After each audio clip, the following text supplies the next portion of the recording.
Texas. You're watching the Big 12 on ESPN. The only Week 6 game featuring two unbeaten teams as number 11 Texas Tech takes on the Houston Cougars at TD-ECU Stadium. Houston off to its best start in 9 years. Texas Tech its best start since Baker Mayfield was a walk-on freshman starting quarterback for the Red Raiders in 2013.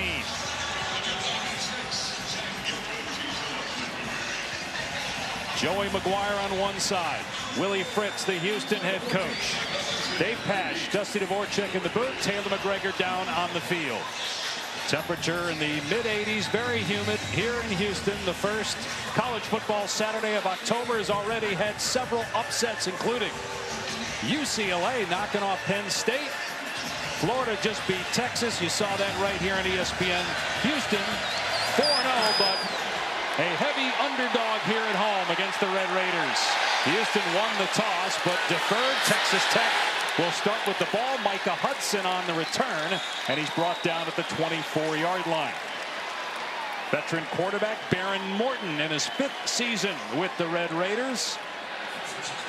When he starts a game and finishes it, he has an outstanding record of 17-4, but he's been knocked out of a handful of games over the course of his career, including their last game 2 weeks ago, although they beat Utah by 24 in that game. He's had a great start to this season, Dave, and he's the unquestioned leader of this Texas Tech offense. 9th in the country in touchdown passes and only 3 interceptions, but 2 of those came before he got injured 2 weeks ago. A sidearm throw complete as Caleb Douglas is tripped up. He's close to the line to gain, short by about a yard. Will James on the stop. Houston defense has done a very good job all season. Limiting explosive play is going to be a big factor in this game. And on 2nd and short, Cameron Dickey picks up the first down. Texas Tech 2nd in the nation in scoring, 1st in passing, but their defense might be the biggest reason they're off to a 4-0 start. More on that a little bit later. Morton throwing on first down, has a completion to Aiken for about 5. With no pass rush whatsoever from Houston, you see Texas Tech going at such an up-tempo, fast pace. Houston barely able to even get in their stance. Straight ahead, Cameron Dickey stacked up. Sione Fotu, the Big 12 Defensive Player of the Week, in their first for Houston. The Cougars had to come from 2 touchdowns down in the 4th quarter on the road last week at Oregon State. Ended up winning in overtime. They're 4-0, 1-0 in conference play with the win here at home against Colorado. And on 3rd down, Texas Tech keeps it on the ground and a huge hit on Dickey. Short of the line to gain. Jordan Allen and Brandon Mack team up on the stop, and it's 4th down. With Jordan Allen coming downhill, very aggressive. As Texas Tech keeps the offense on the field, he's just going to come downhill, make this play. Joey McGuire already set to roll the dice right around the 50-yard line. And right around midfield, 4th and short. This is the go zone. I'd expect they keep it in the hands of Dickey. And it will be Dickey, and he's able to get the first down. Pats popping early on. Big hit by Jalen Garner, but Dickey able to power through that tackle to move the sticks. Was 5'10", 215, downhill run. Great power through that tackle for the first down. Now play action. Morton setting up. Everybody covered. Morton on the move, and he fires, and it's caught along the sideline for a first down by Reggie Virgil. Virgil's brought so much speed to this wide receiver room, but it's a nice job working back toward his quarterback. Baron Morton on the move, working to his left. A strike, fire to Reggie Virgil. Got away from Mark Stampley to complete that pass 13 yards downfield. 4th year for Joey McGuire, the head coach at Texas Tech. Best season has been 8 wins twice, including a year ago. They went 6-3 in league play in 2024. Dickey between the tackles again and dumped after a gain of maybe 2 on the play. Carlos Allen and Laufau on the tackle. Allen leads the nation in tackles by a defensive lineman. He's got 31.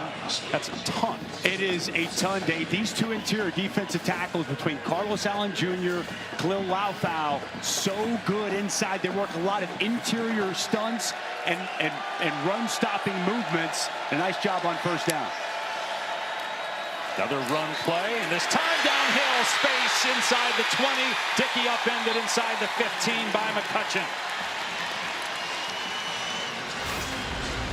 Going to work the counter. Backside guard's going to pull, backside tackle, and a lane opens up inside. Really well blocked off the right side, and those pullers. Good contact, and Cameron Dickey has really emerged. Him and Jacoby Williams, a really nice 1-2 punch, but if you're looking for downhill physicality, Cameron Dickey brings that to this Tech offense. 21 yards on the ground from Dickey on that last play. Morton out of empty, over the middle to Aiken. And Aiken brought down inside the 10. Pickup of about 6 on the play for Coy Aiken.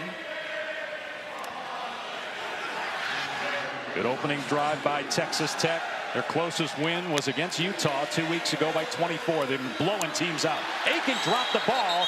They're going to say never had possession, so an incomplete pass. It'll bring up 3rd down and 4. A rare drop there for Coy Aiken.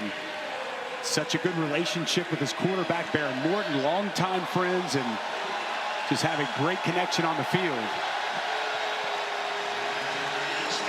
For Houston to pull an upset, you got to win on 3rd and 4th down. They didn't win on 4th down earlier. Another chance here on 3rd. Would be a huge stop for this offense. They love Williams matched up on a linebacker in the throw game, and Houston going to take an early timeout. They got Jacoby Williams outside. They love Terrence Carter Jr., the tight end. Can create real mismatches out here.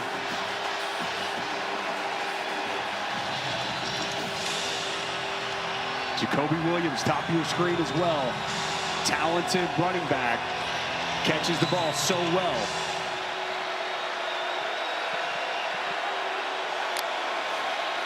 Blitz coming. Morton gets rid of it, and it's overthrown, incomplete.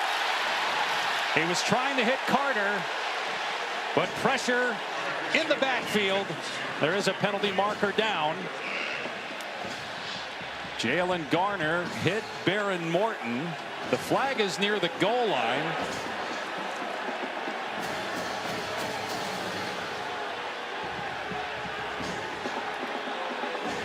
The officials are talking with Willie Fritz, which would lead you to believe it's against Texas Tech. You wonder if there was OPI down there. Might call this on Caleb Douglas. There was a pick play set up. Pass interference. Offense number 4. That penalty is declined. 4th down. And Texas Tech will send on the field goal team. I think this is actually 5. Caleb Douglas. Near side. You're going to see if he's going to work right in here. And they're going to get him for offensive pass interference. Not a whole lot there. Doesn't matter, declined, and it's a huge stop for this Houston defense to force the field goal attempt. Stone Harrington on for a 36-yard field goal try. 4 for 4 this year, including a 58-yarder in Salt Lake City.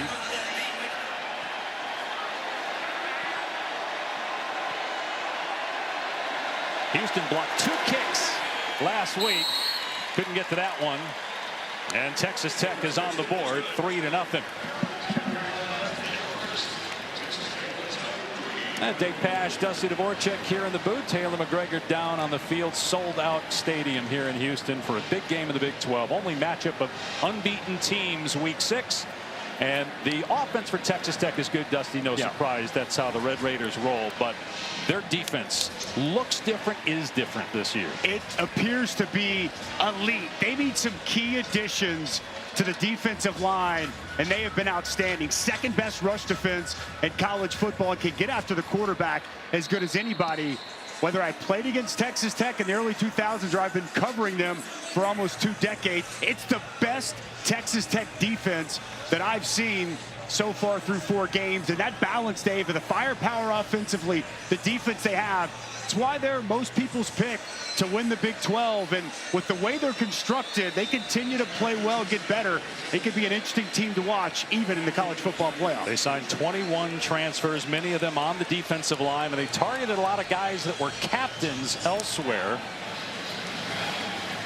This will be a touchback, and Houston will start on the 25. And Connor Wigman, the Texas A&M transfers, played in a lot of big games.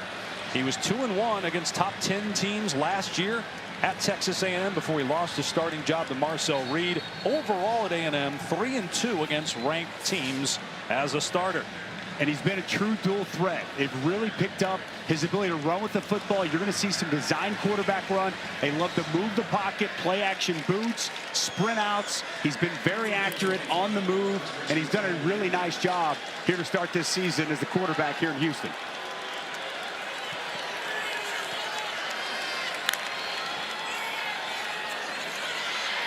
Wigman, and that's a long throw, trying to hit Connors as the quarterback Wigman was surrounded. And the ball's recovered by Texas Tech. They're saying that was a backward pass, and it's Texas Tech ball. It skipped to Roberts. The ruling on the field is that pass was thrown behind the line of scrimmage. Field is a backward pass recovered by the defense. First down, Texas Tech. We just talked about Wigman's experience playing in big games. You can't make that mistake inside your own 20. No, you can't. It is very close, Dave. When he releases this football, he's going to be standing right around the 18. Where does the ball come down? When it initially comes out of his hands, it looks forward. Where's this ball hit on the ground?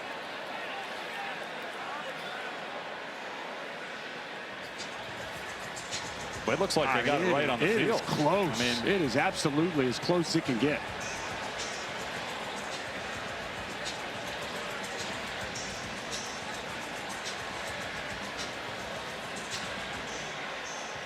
Let's bring in Jerry McGinn, our rules expert. Jerry, because this is called on the field a backwards pass, how does this get overturned?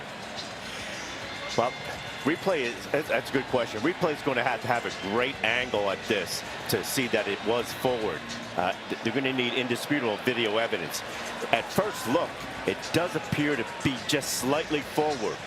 You know, you really don't want to give cheap turnovers, but this is extremely close. I think they're going to stay with the call on the field. What's interesting, too, is by blowing it dead and not letting it play out, because they blew it dead initially, you don't get the return. Roberts may have just run into the end zone with that for Texas Tech, but it was already blown dead at that point. Then they changed the ruling to a backwards pass and a live ball. And this has been a Houston team that has been so good taking care of the football. Just one turnover coming into this ball game. After review, the ruling on the field of a backward pass recovery by the defense is upheld.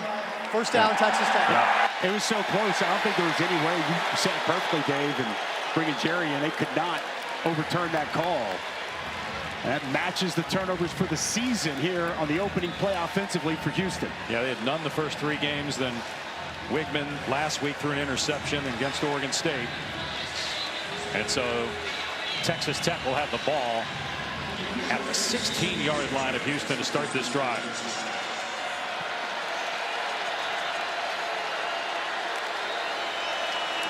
And Morton rips it, and it's dropped at the 10 by Caleb Douglas. He was thinking touchdown before he secured the ball. And never looked at football end, Dave. He was checking on the defender, eyes into the end zone. That's second drop already. They had one already by Aiken, now one by Douglas. And we see Will Hammond coming in this game. Very mobile quarterback, Dave. They love to run the football with Will Hammond. He came in for the injured Morton against Utah and went 13 of 16, 2 touchdowns. It was a 3-point game, and they pulled away in part because of him. And design run here for Hammond.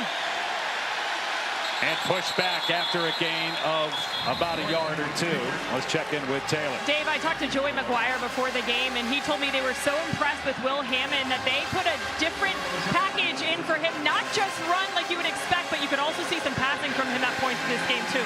Well, he's the future here in Lubbock. The right now is Baron Morton, but There's no doubt, Taylor, we're going to see some of Will Hammond, and he's not just back there to run the football. Boy, this would be a huge stop, Dave, if Houston can come up with one here on 3rd down. Morton's pass is almost picked off on the goal line by Kentrell Webb. And so another field goal attempt. Good hold by Houston. Pretty good pressure off the side. Eddie Walls is going to come here. And just a drop here. Goes through the hands of Cameron Dickey. Cameron Dickey, they get the matchup they want a linebacker. His pass a little bit hot and goes right through his hands. And a huge stop there for Houston. So Texas Tech's going to bring on a different kicker for this one, Upton Bellenfond. It was a 33-yard attempt. Harrington just made a 36-yarder a minute ago. So it's 6-0, but if you're Houston, you got to feel really good because you let Texas Tech, ranking that season was number 10. They're currently 11th. They're in the top 25 preseason, number 23. First time since 2008. Here's Mekhi Muse on the return and in trouble, and down he goes. He got walloped back at the 13-yard line. Big hit by A.J. McCarty. Time now for Dusty's defensive dude. Well, we've seen one already. Carlos Allen Jr. He has been outstanding for Houston. He's got big, heavy hands, sheds blocks, plays down the line of scrimmage, a tackling machine on the inside of this Houston front. And Jacob Rodriguez, one of the best linebackers in college football, solid tackler, and he has perfected the punch out as he's got 8 forced fumbles for his career and accounted for 13 takeaways for this Texas Tech defense.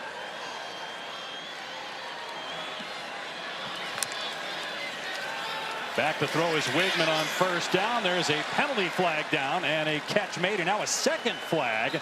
Big hit by Lee Hunter in the backfield on Wigman, the quarterback. Hunter lost his helmet in the process. Gain of about 8 yards if the play holds. It was Koziel, the tight end, on the catch. He is second among tight ends nationally in receptions with 23 coming in. Again, 2 penalty markers down.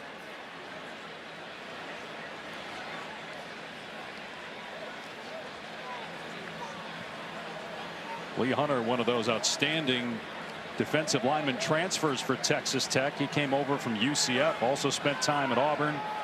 David Bailey, another talented transfer from Stanford. Romello Height, Auburn and USC. Skylar Gill Howard, Northern Illinois. All highly the fouls rated on both transfers. teams on the play. Personal foul, face mask, offense, number 59. Personal foul, continued participation without a helmet on the play, defense number 2. These penalties offset. Replay 1st down. So Demetrius Hunter, the center, he's going to get his hands in the face of Lee Hunter. He's going to knock his helmet off. And then Lee Hunter continues throughout the play and gets the hit on Connor Wigman, and that draws the second flag. And that's to protect the player who lost the helmet as much as anything, Dave. And a free play here, offside on Bailey. Wigman taking a shot. And it's ruled incomplete, trying to hit Amari Thomas. Do you ever lose your helmet and then go whack the quarterback in the stomach? I mean, Lee Hunter there without a lid got a shot. Offside, defense number 31. 5-yard penalty, replay 1st down. I have not, Dave, but I can tell you, if I had my helmet knocked off and I was in on my pass rush, I think instinctively I would have done exactly what Lee Hunter did. Tough to throttle it down when you're so engaged and trying to get after the quarterback. This is going to be a matchup all game. This offensive line of Houston has struggled. This is one of the premier pass rushes in college football. So 1st and 5 after the offside penalty, and they're going to run Connors, and there's nothing off the left side. There's Jacob Rodriguez, preseason Big 12 Defensive Player of the Year that Dusty just highlighted, and his defensive dudes on the takedown. Well, he's just so instinctive, Dave. Watch him just wait. He's patient. He knows that D-line's going to eat up blocks. Great field, downhill, and a good firm tackle on Dean Connors. Got 7 takeaways this year, and in his career, he's forced 8 fumbles. That's among the nation's leaders. Former walk-on high school quarterback, turning one of the best linebackers in the country. Connors gets maybe a yard. That's going to bring up 3rd down. 3rd down at about 3. He is the unquestioned leader of this defense. There's his wife, Emma Rodriguez, U.S. Army Blackhawk pilot. Here we go! She might be the only battered person in the stadium than her husband, Jacob. And as you can hear, she's mic'd up today.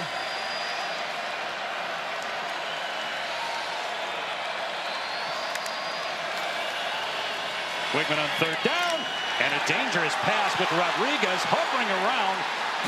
Koziel who caught it and then turned it over, recovered by Jordan. Another turnover by Houston.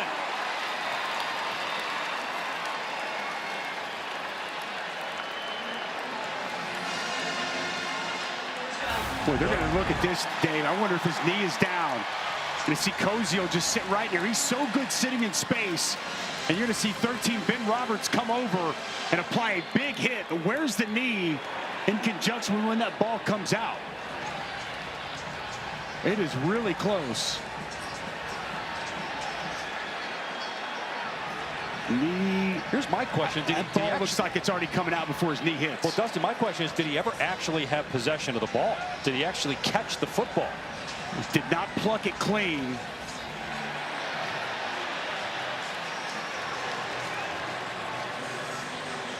Boy, it is close. So there's two things to look at here, right, Dave? Exactly like you said.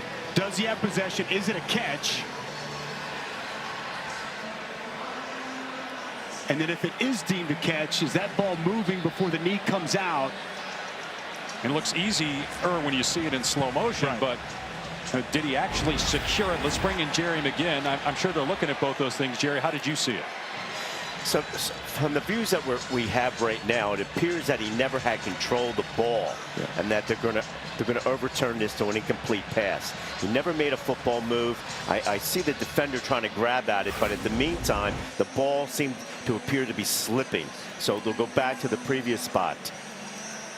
And you see they're juggling, and again in slow motion, it looks like he's got it, but did he ever actually make the football move? And then the strip comes in from Roberts. It would be fourth down if this is overturned, and Houston would punt, but certainly much better than giving Texas Tech the ball again inside your 30-yard line.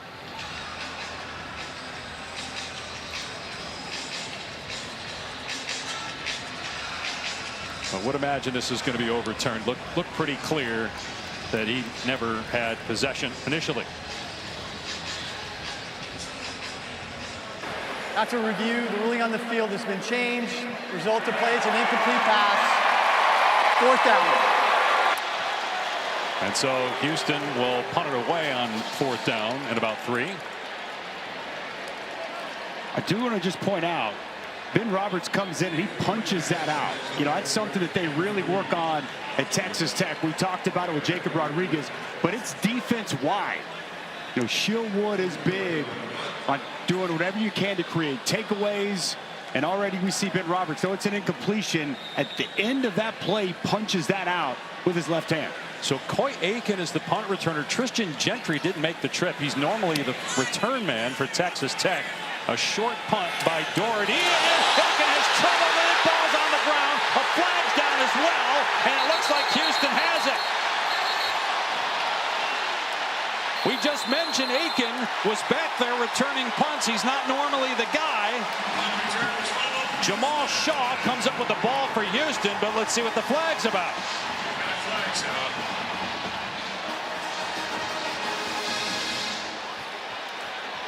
A flag-filled, fumbled-filled first quarter here in Houston.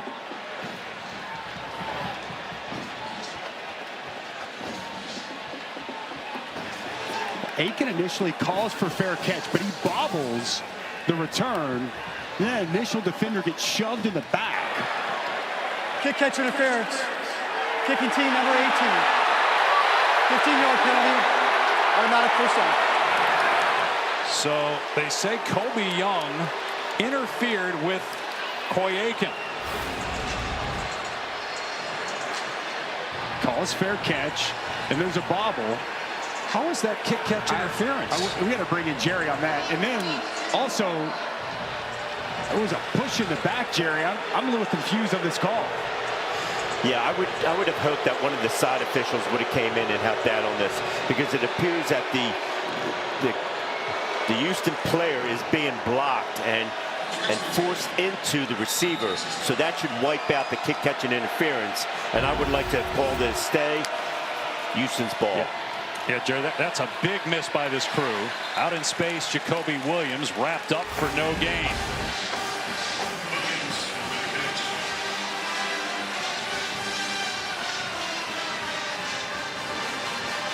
You see the push, and again, you see the bobble initially by Aiken. On second down, a big hit by Eddie Walls on Williams. Again, no gain, so it's going to bring up third down. Walls has had a nice season at defensive end for the Cougars. He's had a nice start to this game. He's going to work inside of Terrence Carter Jr. Deliver a big hit. Setting up third and long. Can they apply any pressure on Baron Morton? Tech is 0 for 3 so far on third down.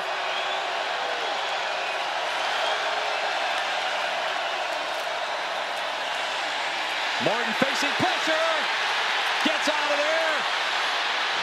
Gonna run for it. There's a flag down, and Morton finally upended short of the line to gain by McCutcheon.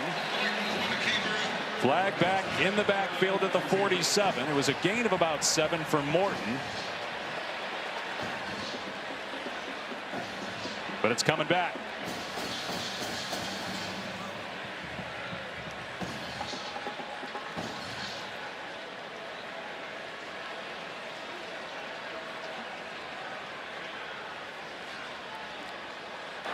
Holding.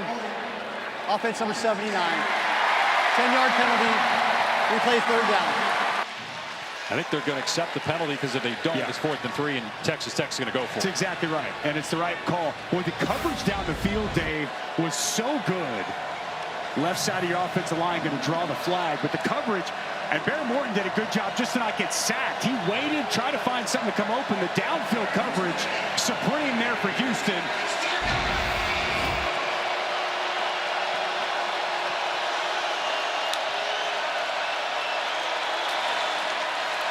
Morton taking a shot on 3rd and 20, and wide open downfield is Caleb Douglas for the first down catch. Maybe some confusion in the Houston secondary. A gain of 33. Well, outside, this is a blown coverage. Will James, watch him work inside. Leaves Douglas wide open down the field. And boy, you cannot misidentify where Caleb Douglas is. More to the air again. Single coverage going for Douglas in the end zone, and incomplete.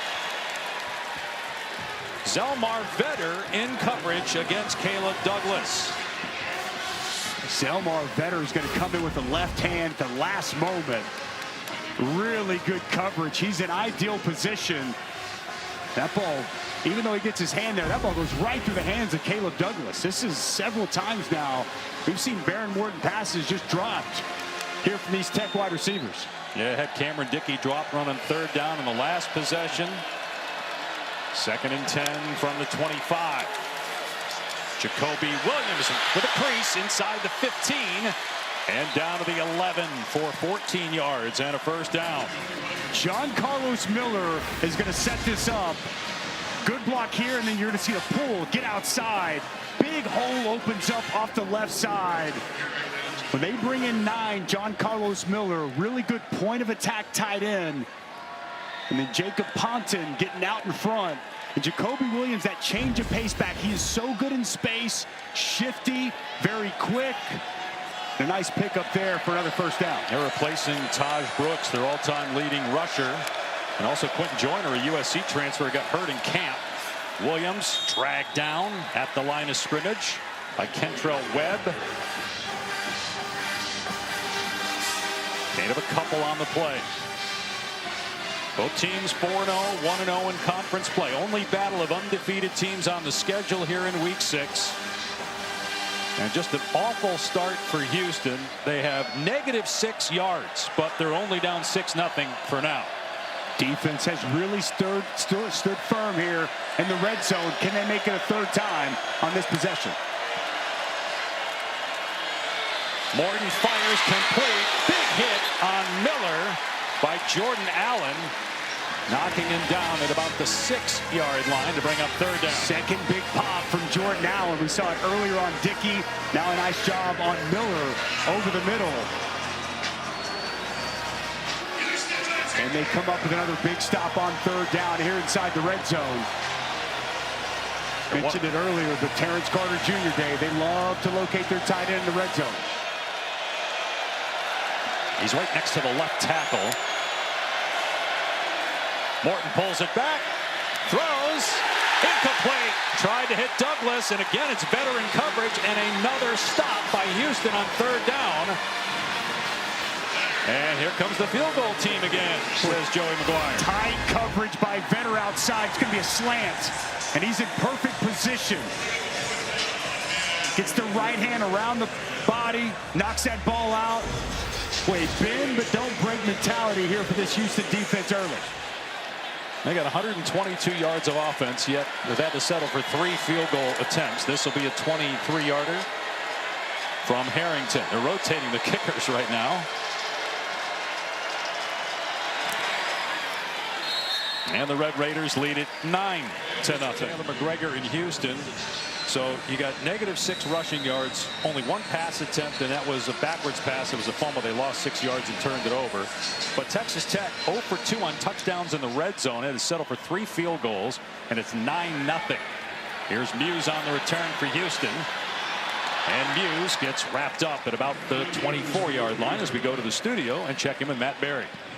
Guys, good evening. Happy Week 6 college football. AT&T Multiview is keeping fans connected on what's been an outstanding day of college football. That continues in prime time. Miami, Florida State have just kicked, plus on SEC Network. Another one fun to watch. Mississippi Here, it was great. Out anymore. They are on the road at number 6, Texas A&M.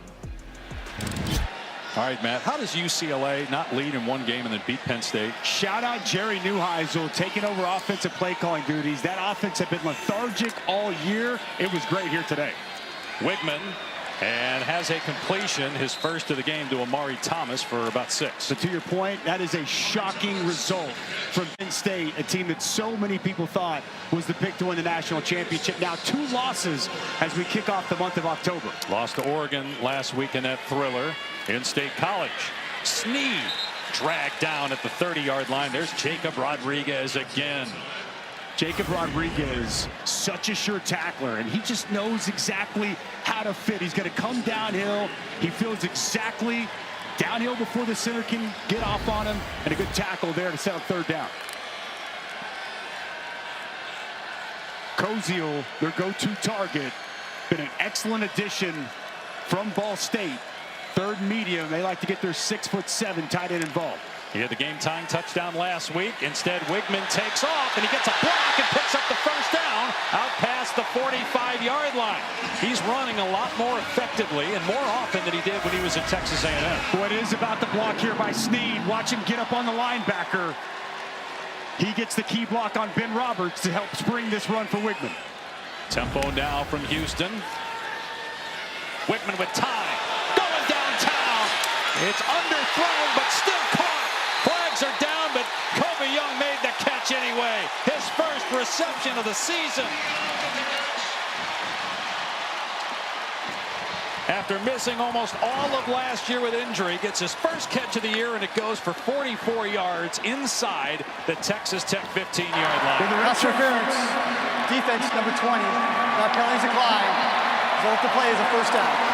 The redshirt freshman from New Orleans showcasing some speed. He had a couple of steps on Balfour. This ball was actually underthrown. Great adjustment by Young to complete that catch.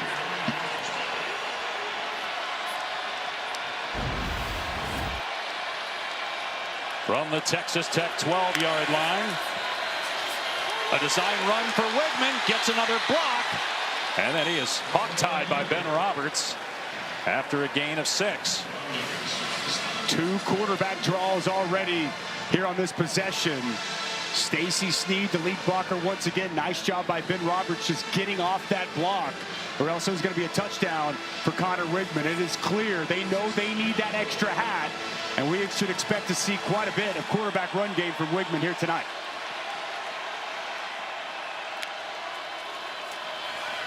Wigman throws, and it's nearly intercepted by Rodriguez. What a smart play that time by Jacob Rodriguez. He just could not come up with the pick. They wanted the RPO. They were going to try to hit the slant. And Rodriguez, watch him just see the eyes of Wigman. He's going to mirror the quarterback, get right in the throwing lane. and get his hands up.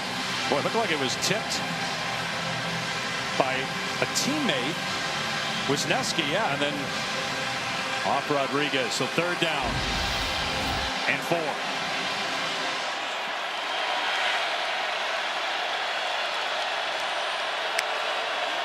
Blitz coming. Wigman in trouble, backing up, lobs it, and he throws it out of bounds. Trying to hit Kobe Young. There was pressure from David Bailey. Got a shot in on Wigman, and Houston will have to settle for 3. The pressure coming from both sides. This is what Tech does so well. Bailey here, it's Height here, and it's a sandwich at the quarterback. These guys are so good off the edge. Good hands by Bailey. You see the speed by Height, and Connor Wigman just no chance. No bigger fan of that type of defense than Emma Rodriguez watching from the stands. And Jacob's wife made the trip from Lubbock, some 8.5 hours here to Houston. Ethan Sanchez gets Houston on the board with a 24-yard field goal.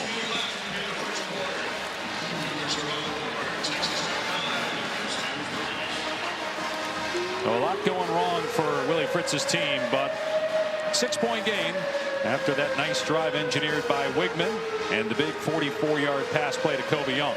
At the Taco Bell Live Más student section, dressed in Houston blue for the 3rd time in school history. Only one student section can claim the title of Live Más student section of the year. Who will take home the trophy this year? A lot of Texas Tech fans here as well, including Emma Rodriguez, but many others. I was going to say, I like the Houston blue. Looks great. But, boy, the Texas Tech fans are here in full force. A lot of red, a lot of tortillas. If you've ever been to Lubbock, you know it's a signature in Lubbock that they throw tortillas. They have been raining tortillas down on this field here throughout this first quarter. Tech fans loud, proud, and wanting the Houston people to know their presence is felt. Zach Yoakum.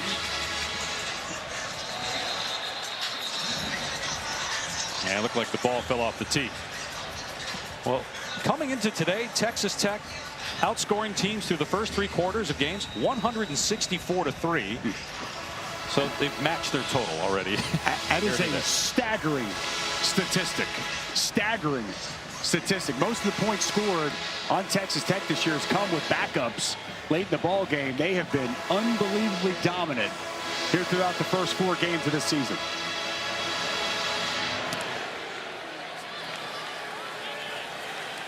Touchback, here's Taylor. Dave, offensive line coach for Texas Tech, Clay McGuire, calling his group's play here early sloppy. He said we have to do a better job of finishing blocks. So although Texas Tech has the advantage here, this offense far from satisfied. Yeah, you look at 122 yards. They're moving the ball between the 20s just when they get down into the red zone. They have not been able to convert. They have a first-year play caller at Texas Tech and 30-year-old Mac Leftwich. More on his story later. It's a really interesting one. But very talented. The pass plays have been working. We've seen a couple drops, though, from receivers. Morton, and he gets grounded, sacked on the play by Fotu, so a loss of a yard. That's good defense there, corralling Baron Morton, nowhere to go. It was Rook Brown initially, and then Fotu putting Morton to the ground. Morton has 72 career rushing yards, so obviously a lot of that has to do with sacks, but still not much of a threat as a runner. I think you may have had more rushing yards in your career. Slightly less there. Morton zips that one in there to Aiken. He gets hammered at the 31-yard line by Rook Brown. And there is Mac Leftwich. He is the man that discovered Cam Ward at Incarnate Word a few years ago. And Ward, obviously the #1 pick in the draft, was at Miami last year, now playing for the Titans. He is a rising star in the profession, just 30 years young, and it's a great mix of offense he's brought to Texas Tech.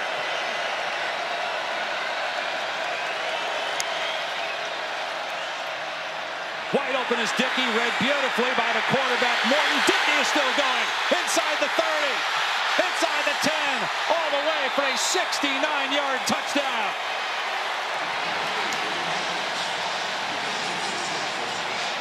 Leftwich loving it. Just a beautiful read by Baron Morton that time.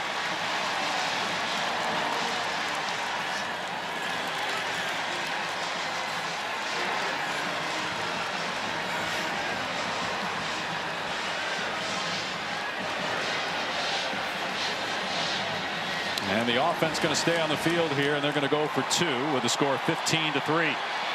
Explosive plays have been the calling card for Texas Tech all season. Houston has been so good at limiting those explosive plays, but a massive third down conversion and a huge touchdown there for Tech. So go for Dos, brought to you by Dos Equis. Play clock was down to 5, but they reset it, so plenty of time here. Dickey with his first receiving touchdown of the season. Back of the end zone, toss, and broken up. It was intended for Carter. Platt in coverage was dropping back that time, and so it remains 15-3. On that third down touchdown, there's going to be pressure here from Platt, pressure from Garner, and then nobody stays with Dickey out of the backfield, completely unidentified, and it's an excellent read and find from Baron Morton, and the rest is just Cameron Dickey in the open field, make the safety miss, heels to the field, and speed into the end zone. Speaking of speed, look at Leftwich run. He was at Texas State the last couple of years. Prior to that, we mentioned Incarnate Word. He was watching tape on a guy that played in the wing tee. And he barely threw the ball in high school. They thought he didn't look great either, maybe a little out of shape. And he was 3rd or 4th on their list at Incarnate Word. And Mac Leftwich convinced them to take a shot on Cam Ward, and the rest is history. An incredible story and find. And what an opening chapter for the book of Mac Leftwich as an offensive mind in college football. Just 30 years of age. Muse trying to find some room and dragged down to the 20-yard line by Ramirez. Taylor? Dave, I'm so happy we had that shot of Leftwich running down the sideline, because that's exactly how he's been all game down here. So much energy. Keep in mind, some coordinators will be up in the booth, but he's down here looking into guys' eyes, talking about the play, and bringing a ton of energy. He was such a joy to talk to yesterday. Very much in command of the room. Future head coach for sure. And the offense he brings to the table, it's got some Art Briles principles, it's got some air raid principles, some Gus Malzahn run principles, a nice mixture that Leftwich is bringing to the table. On first down, some running room off the right side for Stacy Snead, and out to about the 26-yard line. So a gain of a handful on first down for Houston. Well, that's important. They need to stay in front of the chains. They struggled to do that against Oregon State. And this is a stout defensive line that we are going to talk about all throughout this ball game, but good blocking on the right side of that offensive line. Pass play, Wigman dumping it off, Snead, and tackled right away. Another great play by Rodriguez, bringing up third down. He's just all over the field. I mean, the guy always finds the football. Just tremendous feel, instincts, and the ability to finish at the football. Will Houston snap it, or will we go to the second quarter? They will not run another play. Well, Houston has already matched its win. Texas Tech up 15-3, on pace for about 800 yards of offense. And Houston turned the ball over once, got robbed of a takeaway by the officials. On third down, a one-handed attempt, and the catch is made by Koziel, but he's short. It's 4th and 1. The offense is staying on the field right now for Houston. Boy, what a job here, going to the ground with his left hand, bringing that in by Koziel. Wow, gets his knee in. I think this shows you right here, going for it. Willie Fritz knows we've got to score. We've got to find a way to match this Tech offense. Multiple tight ends in the game. Everybody in the box defensively. And a quarterback run for Wigman. And he's able to stretch forward and move the chains.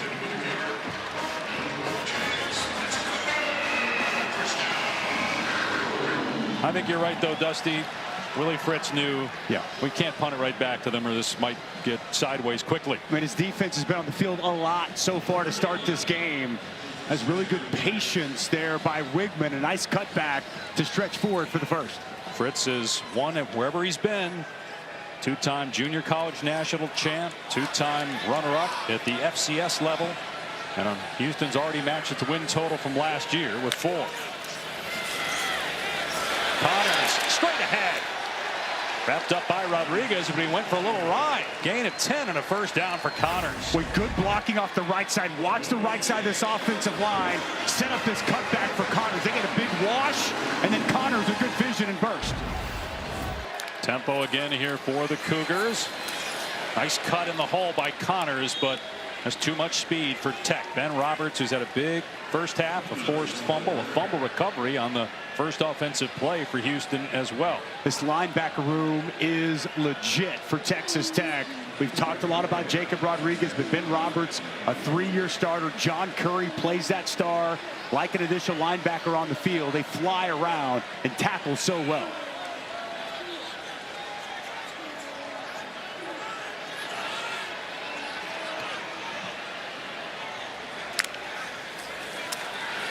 Wigman to the air, and the pass is picked off by Rodriguez.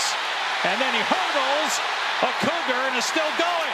And finally brought down inside the 25-yard line.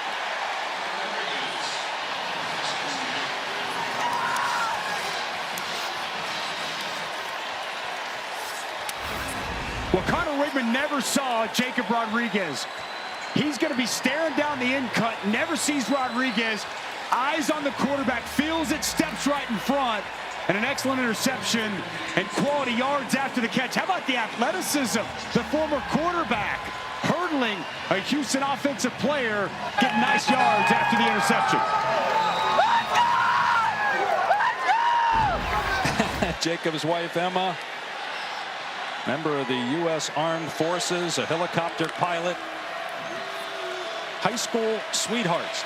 Rival high schools growing up. Spinning around is Morton, and now he almost throws an interception along the sideline, knocked down that time by the defensive back better.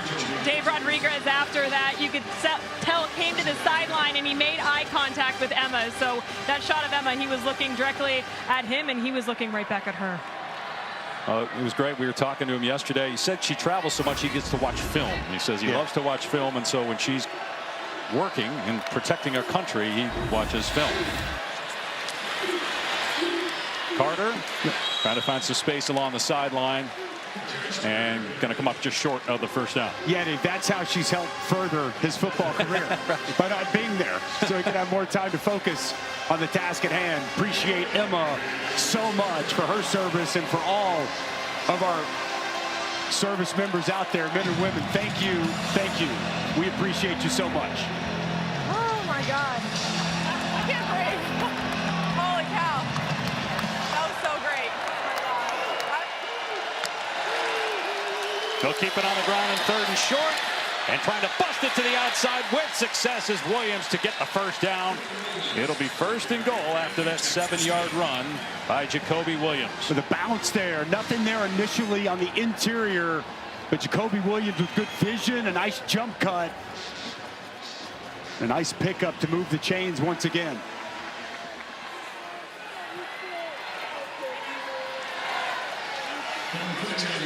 Just a disastrous start for the home team, and Texas Tech has not been able to take advantage. Had to settle for 3 field goals in the red zone. Can they punch it in here? Their one touchdown came on an explosive catch and run for almost 70 yards. Williams straight ahead. And down to about the 5, tripped up by Platt, who's back after missing the last 2 years. Back-to-back Achilles injuries. They get right to the line here to snap it on 2nd and goal. Another Williams run. And Williams is in for the Texas Tech touchdown.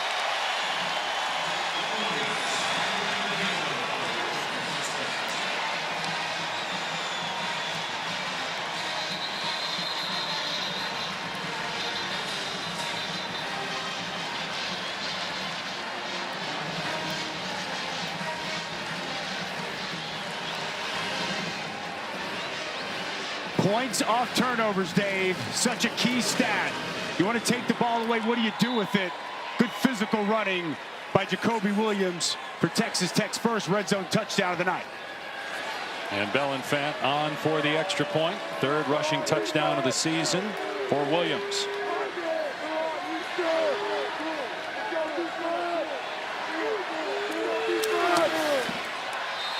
And it's 22-3.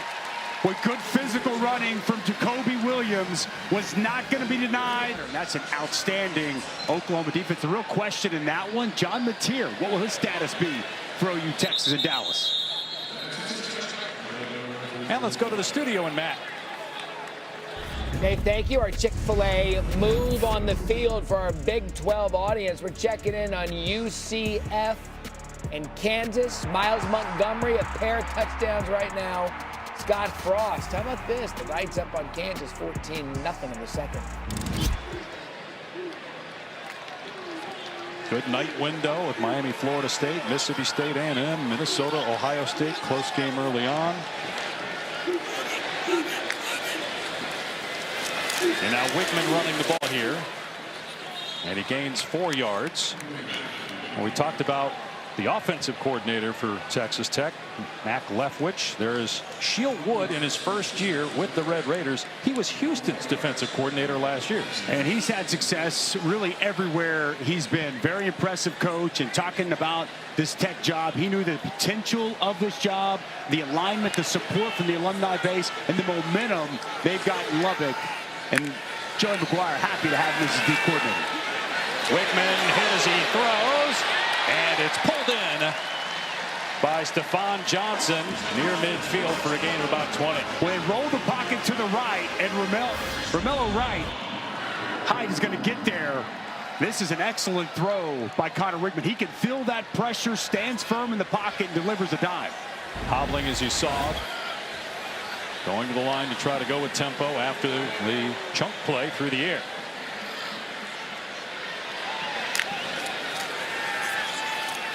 Time for Wickman, and looking deep for Amari Thomas, and there's going to be an interference penalty. Got tangled up with Bryce Pollock, who's got 3 interceptions on the season. Pass interference, defense number 14, 15-yard penalty, automatic first down. And Pollock just going to get his arms all the way around Amari Thomas. A stutter double move. Kind of panics. Very easy call for the side judge. So Houston will have it now inside the Texas Tech 40-yard line.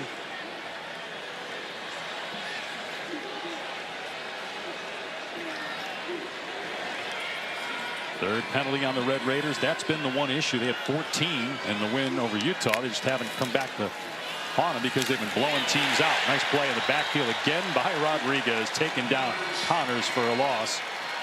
Shield Wood, who again left Houston, Willie Fritz was asked about. He said, I have no ill will. He doubled his salary, and that's Texas Tech. Everybody knows about the infusion of talent and the money that's been put into the football program, and specifically athletic department in general has made a big difference with this Red Raider program. One of the reasons why they're as good as they are in 2025. On 2nd and 13, Connors again. No room again. Lee Hunter bottles him up. And Shield Wood was a part of the process of bringing in these new players. There was already a system in place, but he was able to add and give his thoughts, wanted to add speed. But it's also veterans that have been here. Guys like Jacob Rodriguez, Bryce Ramirez, mainstays on this defense. The collection of everybody has really allowed this defense to flourish. Houston 1 of 4 on 3rd down. They'll try to get a chunk of it here and then go for it on 4th down, you would imagine. Wickman with time hit, fumbles the ball, and it's recovered by the Cougars. David Bailey chopped it free. Abasale, the left tackle, able to recover it for Houston. Well, David Bailey is so strong. He's got good hands. Watch him continue to work as he's going to get to Connor Wickman. Never gives up, continues his rush, power, rips off late, and with that right arm gets the ball out. Another excellent rush by these talented Texas Tech edge players. Boy, both these teams 4-0 coming in. It feels like a complete mismatch.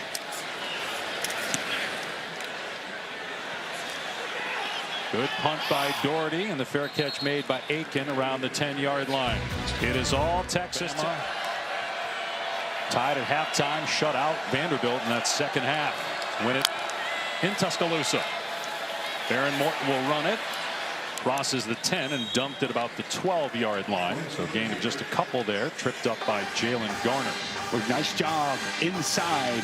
Carlos Allen Jr. See that strength as he sheds a block and makes a nice play for a minimal gain. Dickey trying to get the edge. And he gets run down at the 14-yard line by Will James. So another gain of 1 or 2. Third down coming up. You touched on it earlier in this game, Dave. This Houston defense has been very good and 3rd and 4+ coming into this ball game. Already down 19. Got to find a way to come up with a stop.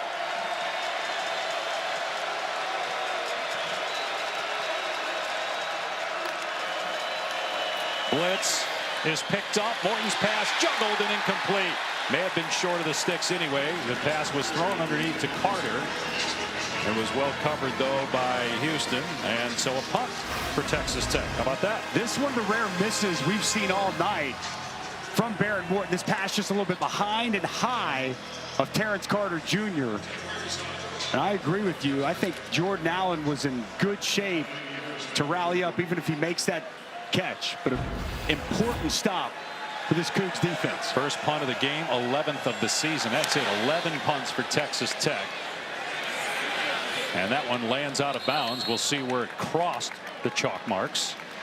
And the official stops at the 48-yard line of Texas Tech. Well, he came in tonight as one of the dudes to keep an eye on. And boy, Jacob Rodriguez has delivered coming downhill. The sure tackler all over the place. And he can do it with pass coverage as well. The former quarterback understands what a quarterback wants to do, the tendencies. See him follow the eyes of Connor Wigman, step in front of that pass. He has been all over the field this season and tonight for this Tech defense. Best starting field position, though, for Houston. And a much needed situation to try to get a touchdown. But that pass off target from Wigman trying to hit Thomas. Well, he touched on at the start of the telecast. Connor Wigman playing in a lot of big games when he was at Texas A&M. But it has been a struggle. And some of that has to do with the pressure that's been put on him throughout the game. That's exactly right. David Bailey, Romello Height, these new additions coming off the edge. And it's not just in the game, but you watch this film all week and you get sped up. You know, I've got to get rid of that football just a little bit quicker. This pass rush clearly affecting Connor Wigman here this evening. They might come after him again here. They go with an empty set. Now they bring Burnett, who's missed the last 3 games due to injury, is shifting back to help protect. And Wigman in trouble again, escapes the pocket and throws to Thomas, incomplete. Thomas got lit up by Pollock as the ball arrived. Third down. We haven't mentioned Skylar Gill-Howard, the inside move, the quick hands. So good. He's been one of the more disruptive inside forces for Texas Tech. That quick pressure puts Connor Wigman on the move. Oh, this defensive line just relentless. And that's what championship teams have. They have elite, relentless defensive lines that can take games over. And that's the calling card of this Tech defense. They keep it on the ground on 3rd and long to try to get something to put him in 4th and manageable. Burnett down at the 44, so it's going to be 4th down and about 6 here. Keep the offense on the field.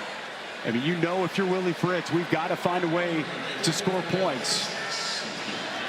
Look for 9, Tanner Koziel, the Ball State transfer. He's 6'7", and boy, he catches everything in sight. 1 for 1 on 4th down so far. Delayed pressure. Wigman's pass behind Koziel, incomplete. Wigman got hit again.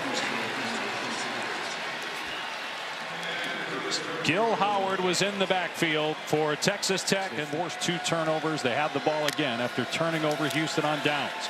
And Morton in trouble, and he's sacked back at the 37-yard line. That was Mark Stampley, the second, getting to the quarterback. A loss of 8. Well, he's going to come from deep, and he's going to get home. Nice job on the pressure Baron Morton never recognizes him coming until it's too late. Good job creating the sack and the negative play by Stanford.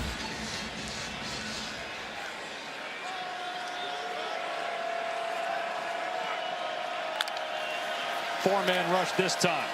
Morton from the pocket completes the pass to Virgil, who's able to slip 2 tackles, and Virgil still going before he's finally dragged down at the 49-yard line of Houston. Jacoby Williams shaken up for Tech. Oh boy, tackling was an issue a week ago for Houston against Oregon State. Now about Virgil, just good, tough, keeping the legs moving after the catch, known more for his speed, but very difficult to bring down for Houston after the catch. Virgil, one of 6 transfers ranked in the ESPN top 50. This Texas Tech roster, as Jacoby Williams being tended to at the 46-yard line of Tech. Up 22-3 on Houston.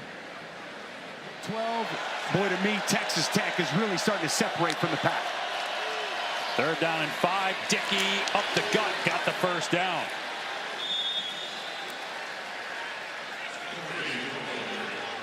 Just a good physical run between the tackles. These 2 running backs, they complement each other so well. Dickey with that thick build and a physical run. Morton, long throw to the sideline, and the catch is made, and another missed tackle, and Douglas is free inside the 20 and inside the 15.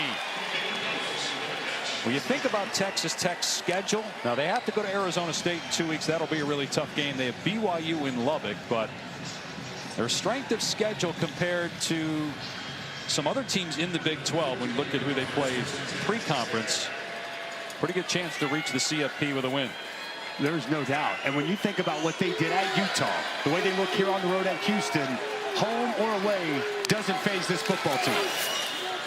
Morton throwing again to Douglas and pushed out of bounds by McCutcheon.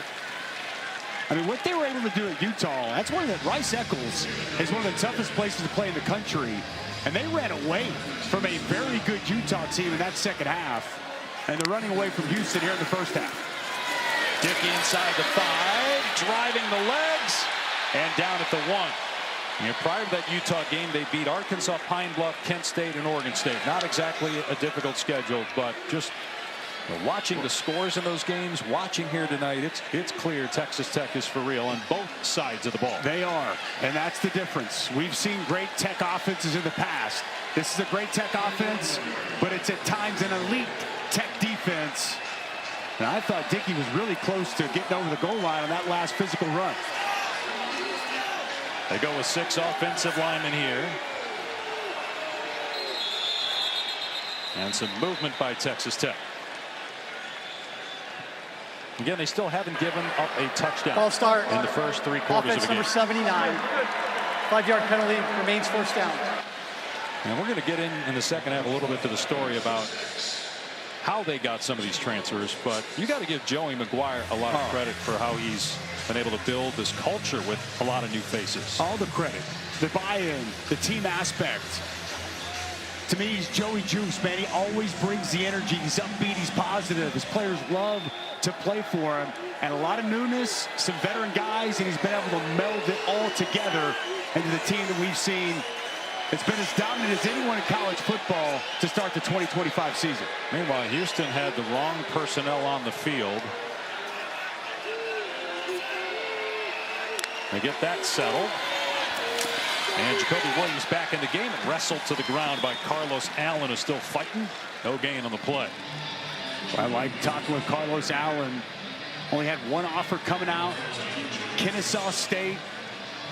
And he's just continued to work and work, lost 20 pounds. Highly productive for the inside of that Houston defensive line. Good stop there on first down. Austin Armstrong, the defensive coordinator for Houston, who was at Florida last year. 2nd and goal. Another run play. It's Morton keeping it, and he's brought down again by Allen. Well, this is the one thing that Texas Tech has not done well, is finish drives in this game. Taylor?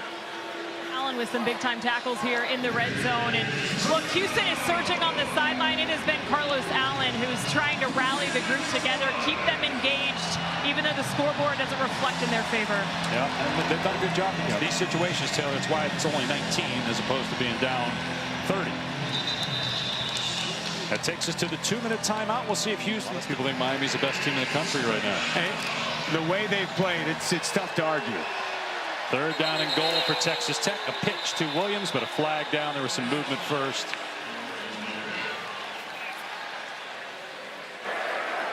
False start. Offense number 7. 5-yard penalty. Remains 3rd down. Hasn't been many issues for Texas Tech tonight, but the red zone has been the culprit. Just 1 of 4 here inside the red area. It's what's making this score at least somewhat respectable for Houston here in the first half. 5 penalties by Texas Tech. Again, that's been an issue. Haven't been many for Texas Tech.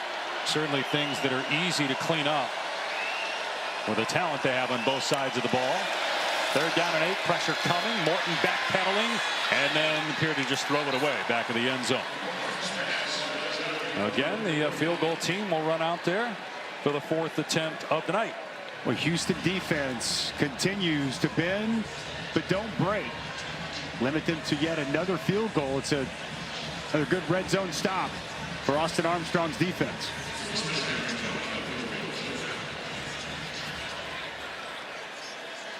Tech is 3 for 3 on attempts. This will be a 26-yarder from Stone Harrington.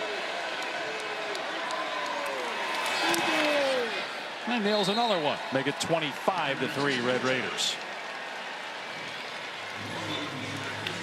So look at that. Just 6-point surrenders through the first 3 quarters of the first 5 games of the season. You've been doing this a lot longer than me. I mean, 4.5 games in, you remember seeing numbers quite like that? I guess in part a little bit maybe to the competition. You could understand it when you're playing Arkansas, Pine Bluff, and Kent State, but went to Utah. Yeah, Utah and here. I mean, it's real. The defense is real for Tech. It is very real, as is the offense. Complete football team. And fans in Lubbock are loving what they're seeing so far this season. I do appreciate you saying not how much longer I've been doing it than you. Glad you just said longer. I'm pretty sure you were doing it whenever I was playing. That is true. I've been watching you for a long time. Don't say that. You got a touchback. Well, one of the stars of this game and this season for Texas Tech, Jacob Rodriguez, and his wife Emma, helicopter pilot in the Army, mic'd up tonight. Buddy, look. I love you. Here we go! Let's go! Let's go! Did you see his stuff? You didn't see his stuff, I don't think. You were too excited. I did what? He jumped over someone. Oh.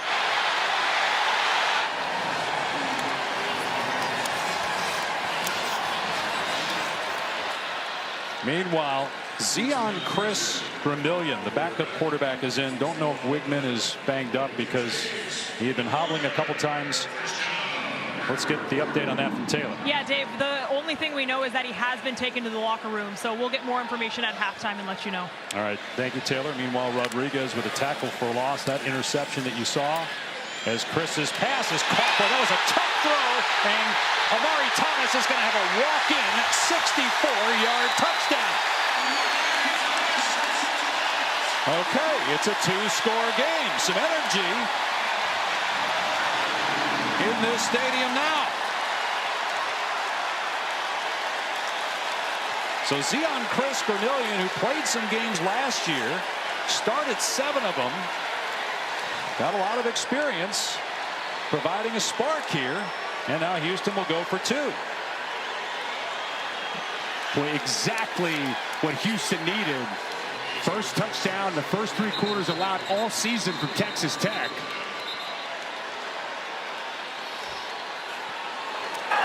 First charge, timeout. Texas Tech. So timeout called by Texas Tech, but how about Chris? That was That was a tough throw, and he had a lot on that ball. He did. And look, there's going to be pressure. They're going to bring 6. Going to come in. Okay, then you have man-to-man coverage outside. And it's just going to be Amari Thomas going to win one-on-one with Brendan Jordan. Pressure in his face, pretty tight coverage, and an absolute dime delivered by Amari Thomas. And Brendan Jordan falls down after the catch. And finally, a big explosive play for Houston to get him on the board and potentially back in this ball game here before halftime. That's Chris's second completion of the season. Again, he played a lot last year. Was at Louisiana 2 years ago. Going for 2, trying to make it a 14-point game. Boy, should have snapped.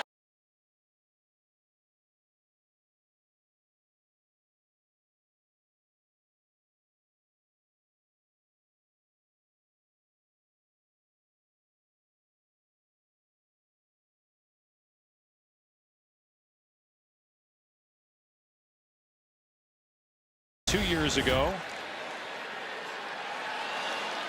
Going for 2, trying to make it a 14-point game. Boy, should have snapped it there. Would have had an offside call on Texas Tech.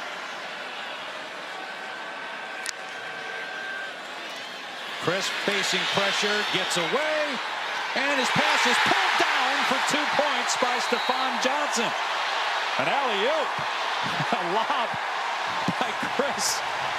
And Johnson with a slam. They haven't laid down. They haven't quit. Yep. Connor Wigman goes to them. They could have just sat on the ball. Just give them a lot of credit, man. That's an important drive. But to your point, yes. Can your defense now match that and come up with a stop?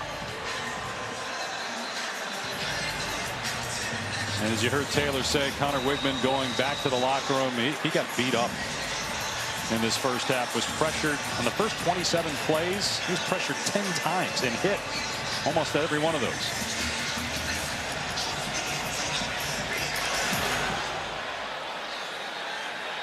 Returnable for Hudson from the 5-yard line.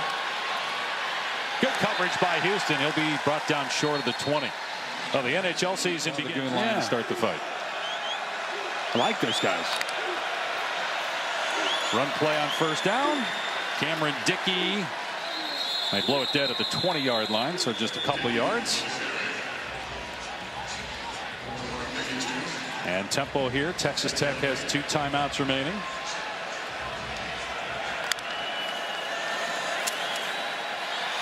Morton able to complete the pass to Carter. And close to a first down. He's got it. Gain of 9. What's a good throw? Pressure right in his face right now. Brandon Mack, the second, gets home. Baron Morton stares down the gun barrel and delivers a nice pass. Sideline pass is caught by Virgil. Houston just trying to keep everything in front of it defensively right now. With some frustration out there. 36 Jalen Garner looking to the sidelines. Didn't feel like they had the call in time. Texas Tech going very fast as Houston still looking over the side to get the call. And if you're Houston, you just finally had something good happen. You can't give up points going to the locker room. Texas Tech kicker made a 58-yarder last week. Flag is down. Morton's pass is caught and then knocked down at the last second, incomplete. Great play made by Latrell McCutcheon on Caleb Douglas.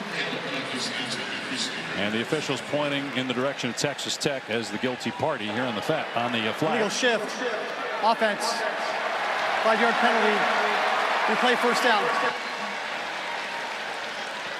Boy, Latrell McCutcheon, he has really impacted this team his senior year. Punches this football out. Timing perfect. Bringing that arm in. He's become an excellent leader for this team and the best cornerback on the roster. Wouldn't have mattered anyway, but a nice play. 6 penalties now on Tech. Morton back to throw with time that everybody covered. And now Morton will just throw it away. So that will stop the clock with 33 seconds to go. Second down and 15. Well, the winner of this game will go to 5-0 and 2-0 in conference play. It's the first time Tech has started 4-0 since 2013. The starting quarterback that year, Baker Mayfield, is a walk-on true freshman for Cliff Kingsbury in his first year as the head coach of the Red Raiders. Houston 4-0 for the first time since 2016. They beat Oklahoma that year. Baker Mayfield was playing for the Sooners then. Morton on the move, completes the pass, and the tackle made inbounds on Aiken. So the clock is running again. Tech has 2 timeouts, and Joey McGuire will use one here to stop it with 23 seconds left. 3rd down and a yard coming up. Connection of Morton and Aiken. Been doing that for a long time together. Very impressed here today. Just keeping this somewhat salvageable as they have been able to keep Texas Tech outside of the end zone several times in the red area. Can they get a stop here before halftime? Would be important for momentum. Quarterback draw. Morton's got the 1st down. Again, they have a timeout. Clock stops to reset the chains. 18 seconds to go. Not close enough yet for their kicker. Again, Harrington made a 58-yarder last week, but that was an altitude in Salt Lake City. Long throw, Morton. They're a little bit closer to field goal range, and now in field goal range after the missed tackle, and finally knocked out of bounds. With 10 seconds left is Caleb Douglas around the 22-yard line. But Douglas is big. He's 6'4", he's 205. And Vetter's got to find a way to get him on the ground inbounds. Not only does he not get him down, he gets the additional yards, but then also gets out of bounds to stop the clock. And Douglas already over 100 yards receiving. Transfer from Florida, 2nd year with Texas Tech, 60 catches last year. Had some drops early in the season, got better as the year went along, and had a great night tonight. And now a timeout by Houston. 2nd charge timeout. Houston.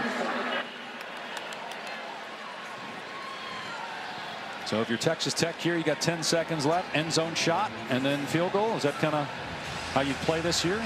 Or you can get out of bounds and then take a shot at the end zone. If you have to go out and take a shot at the end zone here immediately, you can cut it in half and give yourself an opportunity a little bit closer. Just been really impressed. This Tech offense now 348 yards in the 1st half against a Houston defense that's had a good start to the season. But Texas Tech has really had success both through the air and on the ground here so far. Again, if you have not watched the Red Raiders this season, you see why they're ranked 11th. Their defense is legit. They've added some transfers who had a big impact up front for them. They've got a veteran quarterback in Baron Morton as well. And Morton has 261 passing yards and a touchdown, and he's going back to work, but pressure's on. He gets hit. The ball flutters out of his hand, and it's ruled a fumble recovered by Texas Tech. McCutcheon chopped it out. It was recovered by Wilson, the center, and Texas Tech calls a timeout so they can at least try a field goal, which is going to be about 6 yards longer now. A really nice job by McCutcheon, dipping, bending that edge, but he never gives up on it. Working back, that ball is definitely out. There's an excellent rush off the edge. Watch how low he gets. Call this running the hoop. Never gives up on it, works back to the football and gets it out. As it's kind of been the calling card for this Houston defense. They've given up a lot of yards, but forced a lot of field goals here this evening. They couldn't get the takeaway. They're -2 in the turnover ratio tonight. So a 44-yard field goal try from Harrington with 2 seconds to go. And Houston will use its last timeout to try to freeze Harrington, who is 7 for 7 on the season. Fair to say that Harrington has been stone cold early in the season? Yes, very fair. Well said. Thank you. If Houston, despite just a disastrous start to the game, turning it over on the first play, an interception inside their own territory, if this is a miss and you can stay within 2 scores, they get the ball to start the second half. Could be big for the Cougars.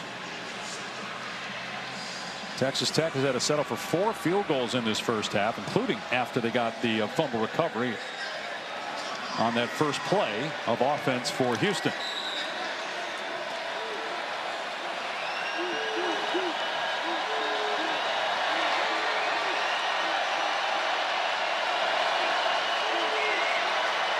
Houston blocked 2 field goals last week.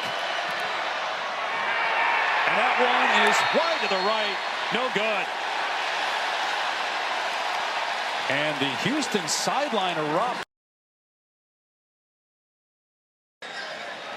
on that first play of offense for Houston.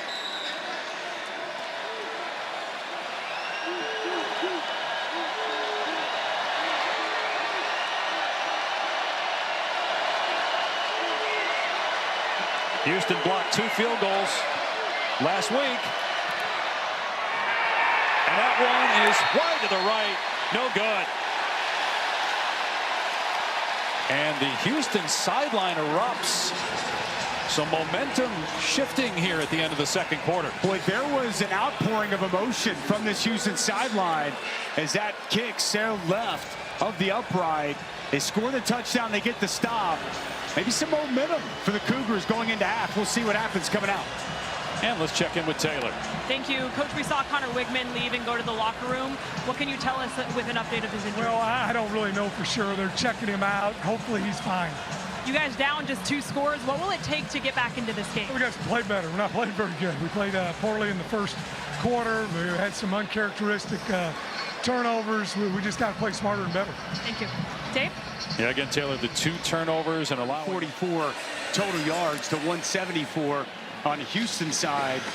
And really the red zone inefficiencies of Texas Tech is why Houston finds themselves coming out of half just down 2 scores.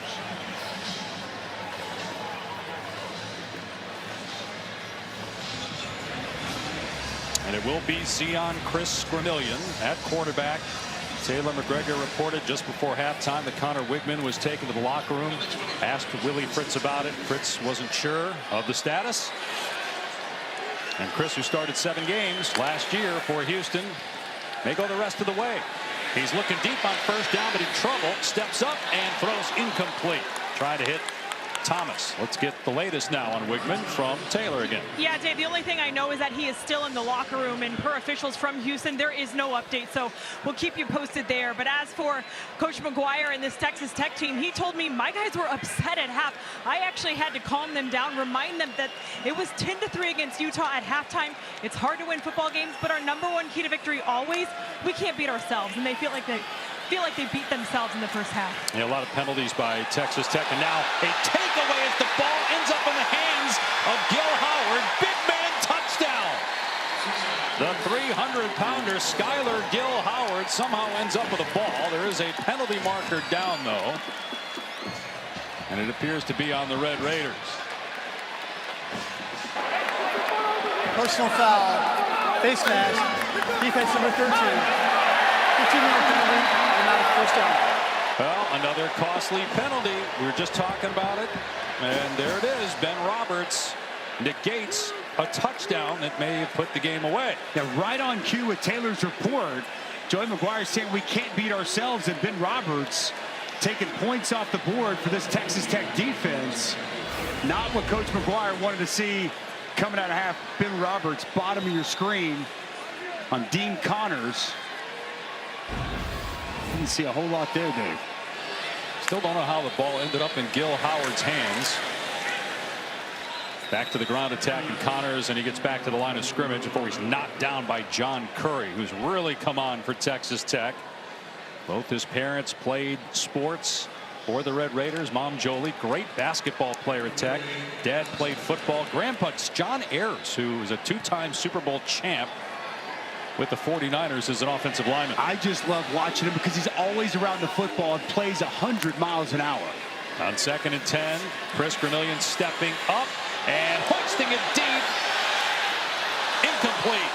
Trying first Stephon Johnson and Dante Balfour in coverage. Well, good job by Balfour. Trying to take a deep shot down the field to Stephon Johnson, and Balfour in good position gets his hands up at the last minute. You can see Chris Gramillion. He is running for his life back there, evading pressure and looking for another big play for this Houston offense. Might be 4-down territory. We've seen him go for it on 4th down twice already in this game. Maybe that's why they ran it there on 3rd and 10. They get about a handful back with Connors. Let's get another update from Taylor. Yeah, Dave, I just learned that Connor Wigman is out for the rest of the game with an upper body injury. All right, so it's Chris Gramillion show the rest of the way. Interesting call on third down if you're going to punt. I thought the exact same thing. Like if you're gonna go for it, it's 4-down territory. Try to get a piece of it back, make it 4th and manageable. But trotting the punt team out, very conservative play call there on 3rd down, down 2 touchdowns out of half. Doherty will punt it away to Coy Aiken, who muffed a punt, but kick-catch interference was called in the first half against Houston. He secures that one after the 40-yard punt. Take a look at our playbook brought to you by Modelo. Red zone offense for Texas Tech. Not very good, otherwise the Red Raiders will be up huge in this game. Well, a drop by Aiken, one that goes right through the hands of the running back Cameron Dickey. One that catchable ball there by Caleb Douglas. Pretty good defense there on the edge. And there's nowhere for Barry Morton to go with the football. It's been a combination of good Houston red zone D and some missed opportunities from this Texas Tech offense. Just 1 of 5 in the red zone. And that touchdown they gave up at the end of the first half, by the way, as Jacoby Williams picks up about 4 running off the right side. That was the first touchdown allowed by Texas Tech in the first 3 quarters of any game this season. And it really just out of nowhere. Backup quarterback comes in, and Tech hasn't had to blitz very much this year. They get home with 4. They brought a 6-man pressure as man-to-man. Morton fires it out in the flat to Virgil, and Virgil has a first down before he's shoved out by Webb. Reggie Virgil, been an excellent addition for this wide receiving core. Nice job moving the chains. Back to the air. Morton setting up, long throw, and the catch is made by Douglas. Forward progress will have him right at the marker at the 34. Caleb Douglas has been the feature wide receiver here so far tonight. 10 targets for him in total. Really done a good job on those comeback routes. Good timing there from Barry Morton. No, actually, they had the chain set up wrong. One of the chains was off, had to move it, so it was only a gain of 6. 2nd and 4. Give to Jacoby Williams. Close to the first down at the 40 or the 38-yard line. Texas Tech 4-0 for the first time in 12 years. They started 7-0. They're ranked 11th. Could move into the top 10. Got to imagine Penn State's going to go tumbling way out. And Texas. Yeah, Texas also. So chance to get to the top 10. Their highest ranking top 10 was back in 2013 when they were number 10. And we got a timeout. 3rd down and 1 coming up for Texas Tech. And Houston hoping for a stop.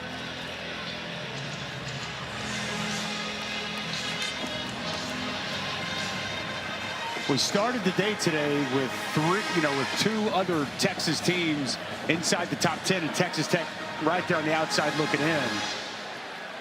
Not so sure this isn't the best team in the state of Texas here in the Red Raiders. Might be the best team in the Big 12 as well. Still have to go to Arizona State in a couple weeks. Should be a great one. Nice move as Jacoby Williams breaks free. First down and more. And finally caught up to by Jordan Allen at the 40-yard line. It's a gain of 23. Well, Terrence Carter Jr. is going to come back across the formation and set a key block on the perimeter. Watch the jump cut of Jacoby Williams. Patience, jump cut out to the left, get to the edge, and an outstanding pickup for the first down. Now, Houston had life, but Texas Tech trying to go back up by 3 scores. Nice drive put together so far. Dickey grounded at the 35 after another 5-yard run.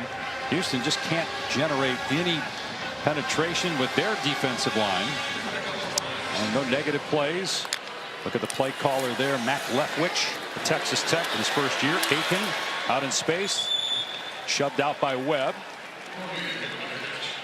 Just first down. So tough to deal with. The offensive line, they get that running game going. You want to bring an extra hat inside, they'll pop it outside. Really spread defense is so thin. The wide spreads from the wide receivers sets up the rushing attack and still the ability to throw the football down the field. Morton, another long throw, completes it to Terrence Carter. Houston trying to strip the ball. Carter eventually taken down after a gain close to 10. Well, we talked with Mac Leftwich yesterday, and I was asking him about Terrence Carter Jr., who's been such a weapon for this offense. And he said he's never had a tight end to feature in his offense. They move Terrence Carter Jr. all over the field. He's improved in blocking, but a true threat as a pass catcher for this offense. Although Carter shaken up, and we also see Jacob Rodriguez going back to the locker room now for Texas Tech.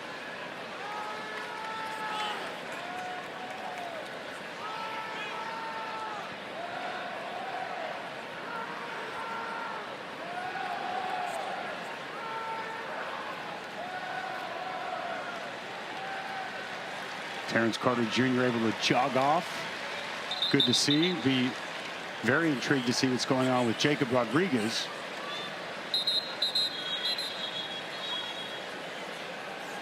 Texas Tech plays Kansas at home next week, then has to go to Tempe. They'll host BYU on November 8th, so at least on paper for now, looks like Arizona State and BYU the toughest games left on the schedule. Cincinnati beat Iowa State today. Big win for the Bearcats. Morton perfect on this drive. 4 of 4 passing. Play 9 overall on this possession coming up. Downhill run by Dickey. Able to slip another tackle.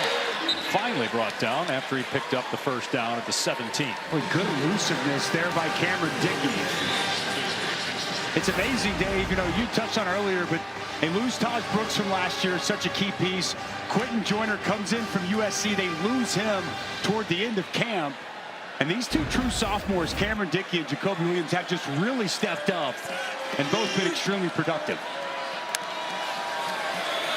Dickey, this time swallowed up by Carlos Allen. Gain of 1.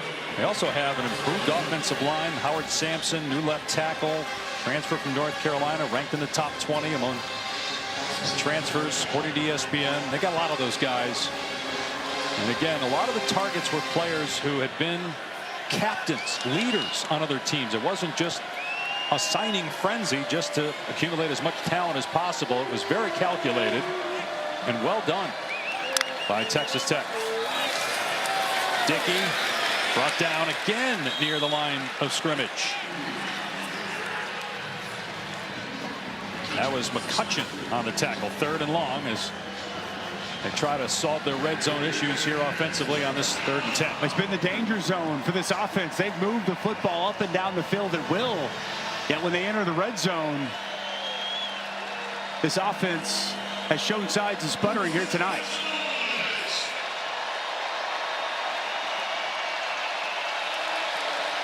Caleb Douglas has been the go-to guy tonight. Houston only rushing 3. Everybody covered. Morton on the move. Has a completion out near the 12, but going to be well short of the line to gain. Douglas on the catch. And here comes the field goal team again. Oh, this Houston defense answers the call one more time. It's good coverage down the field. They motion Caleb Douglas to the near side of the field. They stay with him. And another good stop for this Houston defense. Well, Harrington missed a 44-yard attempt right before halftime, so Bellinfan going to get a chance to kick here. He made a 33-yarder in the first half. Tech was 4 of 5 on field goal attempts. And now 5 of 6. 28-11. And a 17-point lead. Touchback. Houston will start on its 25. Well, Texas Tech, as we've touched on throughout the broadcast, did a great job in the transfer portal and spent big money as well with NIL to get a lot of these guys. And we got 6 in the top 50 according to ESPN. And really the guy that's the face of kind of this new era, at least right now, that could always change, of where we are in college football is Cody Campbell, is the chairman of the Texas Tech Board of Regents, and he's a billionaire. And he, along with his partners, did a great job supporting his alma mater. He played at Texas Tech 20 years ago. They've given a ton of money, not just to the football program, but to the athletic department to beef up all the programs, as Douglas has about 7 yards there on first down. It was extremely important to Cody Campbell. He's a 4th-generation Red Raider. and he wanted to do something to give back, to elevate Texas Tech and West Texas. And he told me today that the success that he's been able to have all comes from Texas Tech. It's not just him, it's his partner John Sellers. It's also Gary Peterson and so many others. They formed this Matador Club with over 3,500 members, Dave, and they raised over $63 million.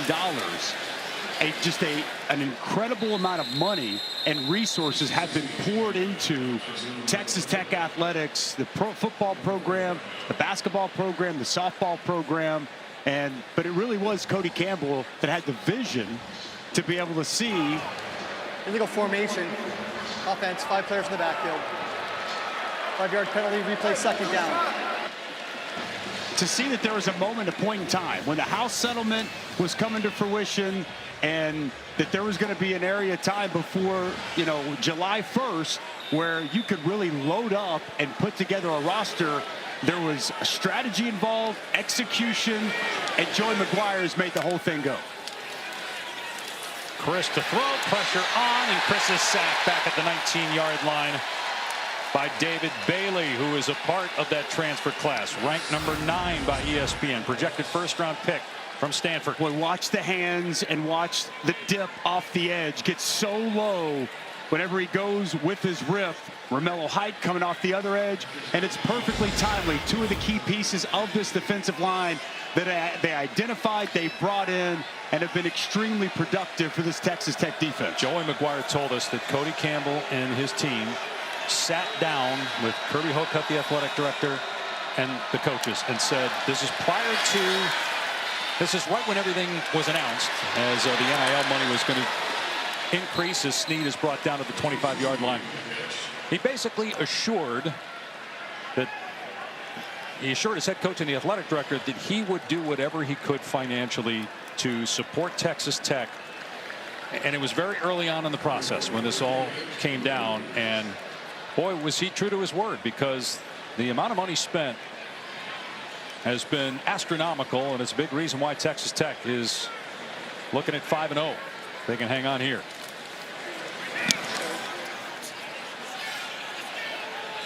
Aiken has it at the 30. Trying to get the edge at the 50, and does before he's run out of bounds.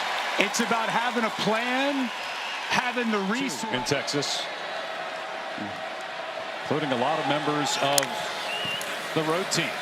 Baron Morton on the move and throws a dart to Aiken and gains just a couple. In fact, Kirby Hocutt, the athletic director, joked that this was a home sellout, even though it's a road game. And there are a lot of Red Raider fans here. A lot of red in the stadium here tonight. As we mentioned, tortillas have been raining down all throughout the course of this ball game here. Williams to about the 35. Taylor? Dusty, to your point, I've almost been hit by about 10 different tortillas down here.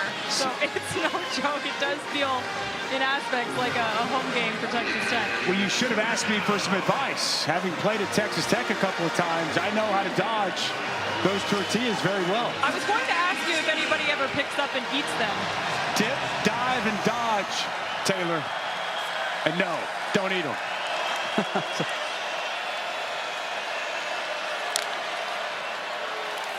Morton on 3rd and 6, and the pass is incomplete. It pinballs off Williams with Blake Thompson in coverage. It's 4th down and 6. Texas Tech will keep the offense on the field for now and then try a field goal again. They're 5 of 6. This will be the longest of the night. Stone Harrington missed a 44-yarder at the end of the half. He made a 58-yarder 2 weeks ago in their last game at Utah. This will be a 53-yard attempt.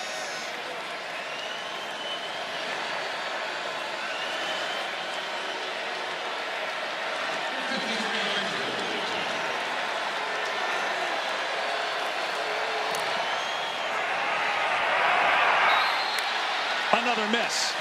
And somehow Houston technically, and I'm guessing you don't, but just for the audience, it does involve somebody that played on one of these two teams. No doubt. Connors. What a great hint, right? out to the 40 as if we'd ask a question that didn't involve these two teams. It was an all-timer of a game, I believe. And an all-timer of a player. Yes. We'll get to the answer here in a minute. 2nd down and 5. I'm learning. You know, usually I jump right in, but I'm waiting for it. Give the audience more time to kind of digest it. The build-up. Jacob Rodriguez back. He went to the locker room, but has not returned, obviously, to the game. Had an interception in the first half. 2nd and 5. Connors, first down. And tripped up. Otherwise, if he had turned the corner there, he might still be running. All right, let's go ahead and answer the Aflac trivia question. So you want me to give a guess? Just hold on. I'm going to read it again here. Which FBS player holds the record for most total yards in a single game? Go ahead. Patrick Mahomes against Oklahoma. How many yards?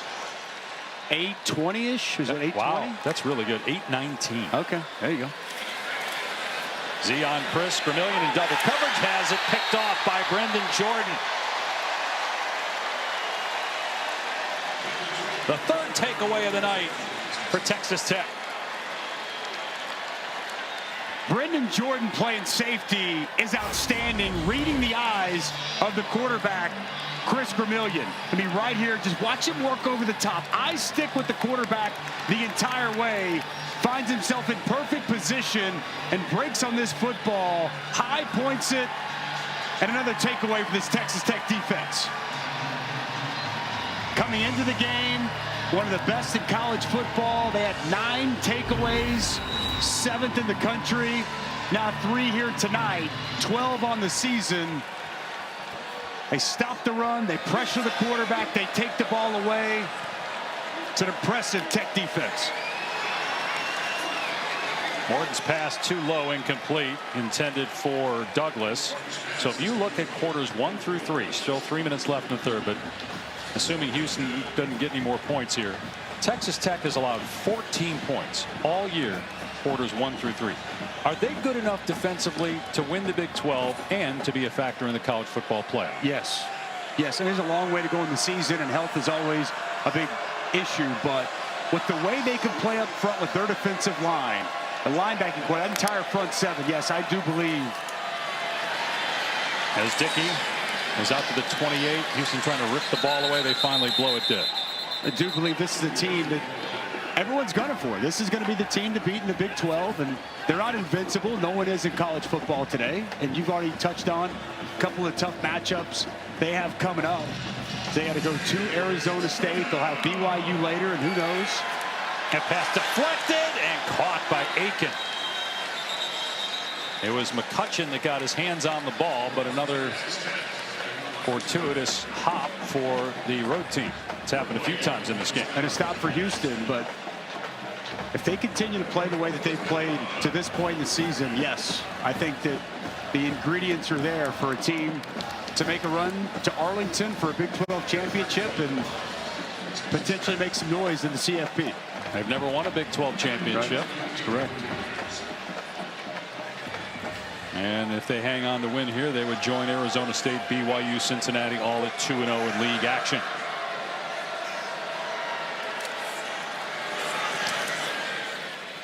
Muse under it. And fair caught around the 17. Let's go to Matt Barrett. Fabulous throughout the course of the season. I expected more resistance from Florida State at home here tonight. Beat Alabama week 1, but now staring at back-to-back losses. Virginia in overtime on a Friday night, and then home against Miami tonight. Chris Gramillion scrambling and picking up the first down out at the 30. This is a really good job feeling the pressure by Chris Gramillion, because David Bailey is just teeing off on these offensive tackles at Houston. Watch him just work off the edge here. But you see Chris Gramillion's going to feel it, going to step up and climb, utilize good speed and elusiveness, but not just evade the rush, but pick up a first down. Well done. Can Houston get something, even if it's just 3 points on this possession? But a huge smack in the backfield again. It's David Bailey walloping Jamarian Burnett. The get off, he just times this so perfectly. He's going to shoot the gap and be in the backfield almost immediately. Burnett has zero chance whatsoever. Barely takes the handoff before he's contacted by David Bailey. Huge addition from Stanford, as you've already touched on. I was talking with the outside linebackers edge coach CJIU, and he said the ceiling for David Bailey is extreme. Couple of sacks, couple of tackles for losses in this game. Chris Bernillion running here, and they're going to blow it dead short of the line to gain, but it's 3rd down and 2, so he gets 12 yards there. Would imagine they'll try to run another play here, knowing they're not going to get many possessions again. Try to get one more play before the 4th quarter. Dean Connors checking into the ball game. Really good downhill runner. Like to see them try to get the ball in his hands. Also a threat to catch it out of the backfield. Inside 10 seconds to go. They'll snap it. Connors, no shot. Again gobbled up by Bailey. 4th down and 2. Would imagine Houston will go for it when we come back for the 4th quarter. The Texas Tech's best players back on the field for this 4th down and 2.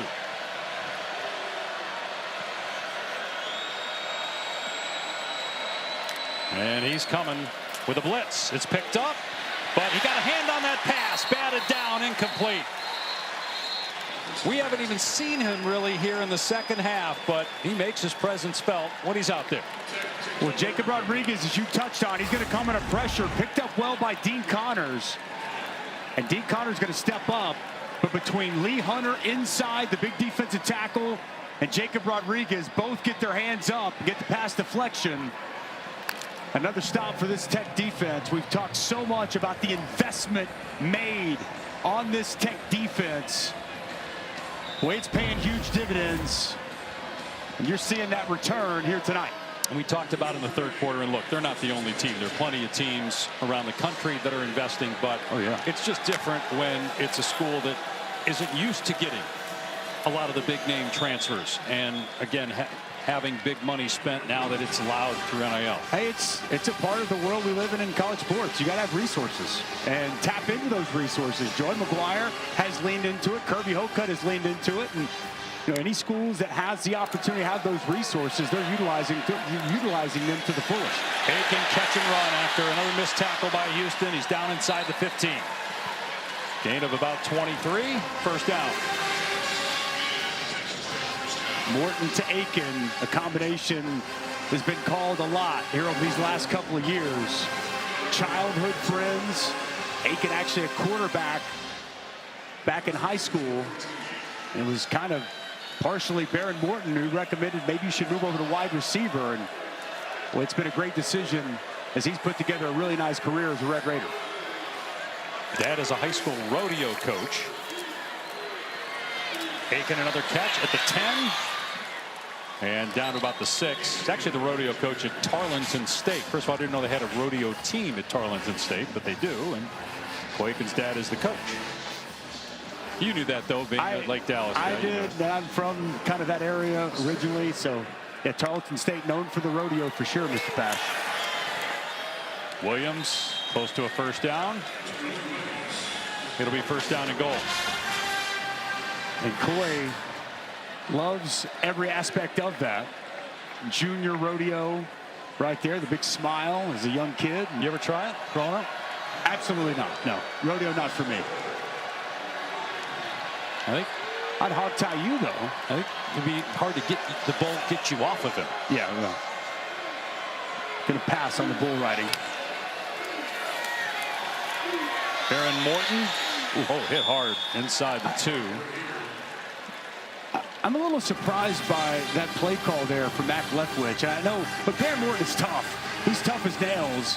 But quarterback counter in the red zone up 28-11 when you quarterback with the injury history he has, just a little bit surprised. But one thing about Baron Morton, he's as tough as they come as he takes a big shot and gets right back up. He was knocked out of the game 2 weeks ago with head and neck injuries. 6 offensive linemen out there on 2nd and goal from the 2. And it feels like every time they've brought in the extra offensive lineman, somebody moves. This is the 8th penalty on Tech in this game.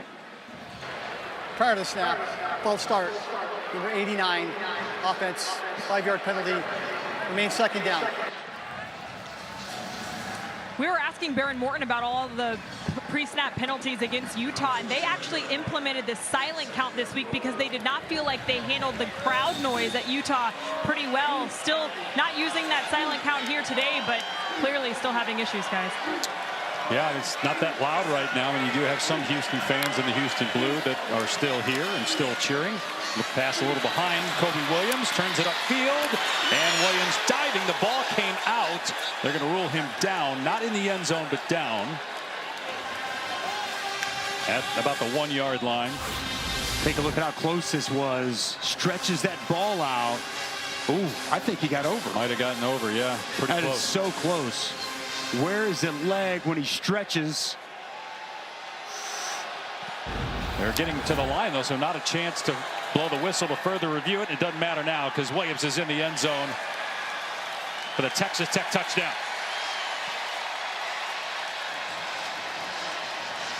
Some jabs here and there. We've been waiting for the uppercut from Texas Tech and the knockout punch, and there it was.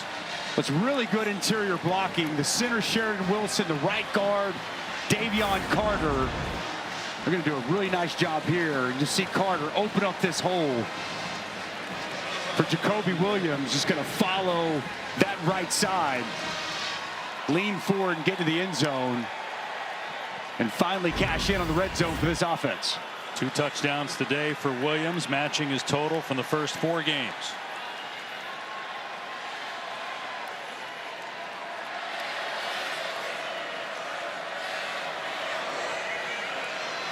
And they may review this further to see if he got in. Previous play is under replay review.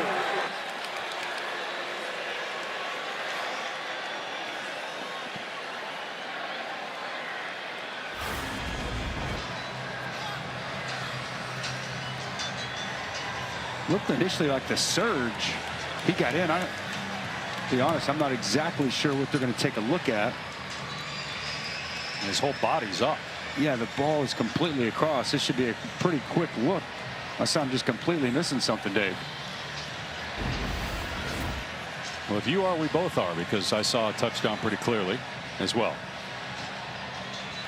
They replaced Taj Brooks, the all-time leading rusher in Texas Tech history, and then Quentin Joyner, who is going to be one of the featured players on this offense, transfer from USC. He goes down with a knee injury in the preseason. And Williams, who played well in the bowl game against Arkansas last year, rushed for over 100 yards. And Cameron Dickey was a high school quarterback. They've been splitting the carries. Also, Adam Ruling Hill. on the field of a touchdown is upheld. Adam Hill, who coming into tonight, 24 carries. We haven't seen him yet, but they like him as well as a downhill runner. It's his nickname, actually, Adam Downhill. And they've got a pretty good backfield. And we always talk about Texas Tech and their passing attack, but they have had some good backs over the years, and they got good ones here in 2025. There's balance on the offense, and there's balance on the team with what we see for the offensive production, the defensive production.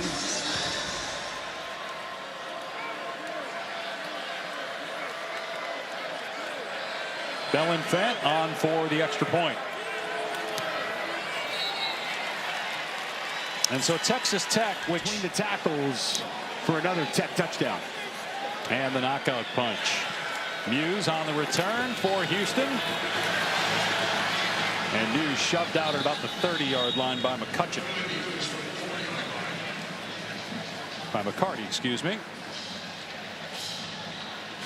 So you look at the difference in the numbers, and it does feel like it should be worse than 35-11.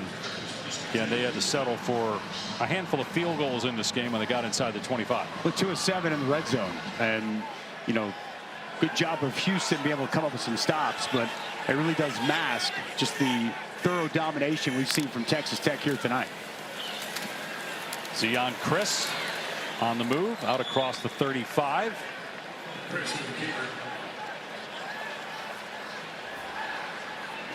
Be intrigued to see what we hear for Connor Wigman. Done for the night. We've seen quite a bit of Zion Chris Gramillion. Good athleticism and hit the big play down the field before halftime. Off target there on that throw to Amari Thomas. And a flag comes down, some shoving after the play. on the perimeter. Between a receiver and a DB.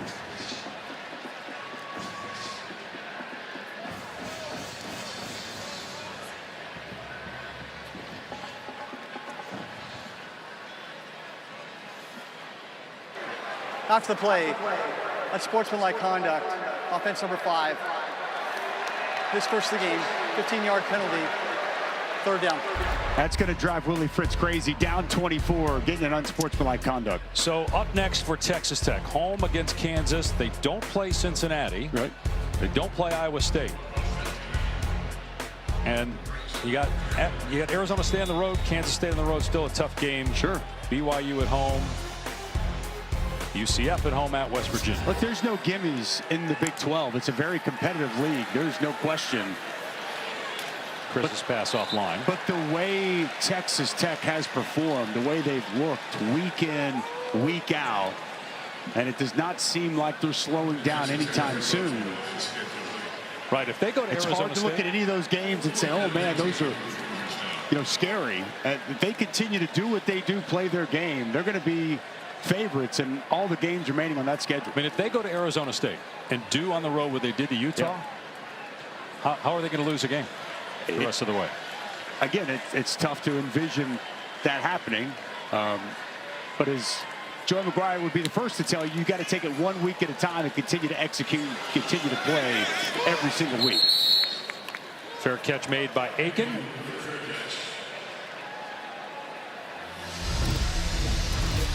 So the 2008 season was their first 10-win season since 1976. They won 11-2, 7-1 in the Big 12. They had that great win over Texas, 39-33. But Graham Harrell led the nation in passing that year, hitting Michael Crabtree for a 28-yard touchdown with a second remaining in the game. And I'm sure some people are saying, you guys are getting ahead of yourselves, but there's no question that Texas Tech, just watching, they're for real. This is more than a snapshot. This is 5 games of dominance. They're for real. This team is for real. And it's hard to poke many holes in this football team, what they put out there. They're almost 5 full games in. Dickey running to the left, caught the ball up, and recovered by Houston. First turnover of the game by Texas Tech. Sione Fotu has the football for Houston. Great timing on our conversation about how dominant Texas Tech is. And it looked like Dickey ran into his own guy. It was a nice job by Vetter coming in. And it looked like as Dickey is running, the blocker in front kind of knocked that ball loose. And the first turnover of the night for Texas Tech. Based on here's a question for you. Based on what you've seen so far through 6 weeks of college football, with like Penn State losing today, Notre Dame with 2 losses, could we have more than one Big 12 team making the 12-team college football playoff this year? I mean, it's possible. I mean, there's just so much football left to be played. Ooh, man, Connors is leveled at the line of scrimmage. Another TFL. This defensive line is just relentless there inside. Field with the hit. They love him. Sophomore, been playing really well. I mean, it just depends. I mean, if Arizona State beats Texas Tech in a couple of weeks and they run the table, I mean, yeah, anything is possible. Say at this point it's trending more towards 1, but you never know. There's so much of this. We're not even the halfway point yet, Dave. Cross dumps it off to Dean Connors. Close to a first down as he's pushed out by Wisniewski. I think most projections you would look at has the Big 12 getting 1 team in, but that's why we play the games, my friend. There's a lot of football left to go before we have to start really having a true sense of that conversation. 3rd down and about a yard here.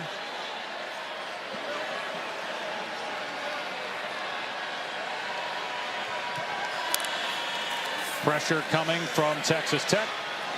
And a launch into the end zone. Boy, a lot of hand fighting. No flag. Incomplete pass. Pollock there defensively.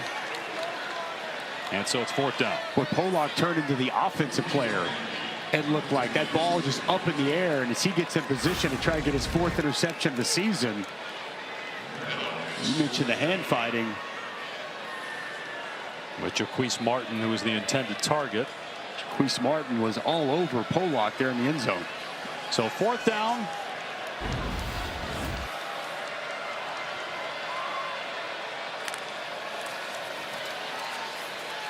And Chris running it, gets tripped up, but did get the first down at the 25. Nice job with the quarterback counter.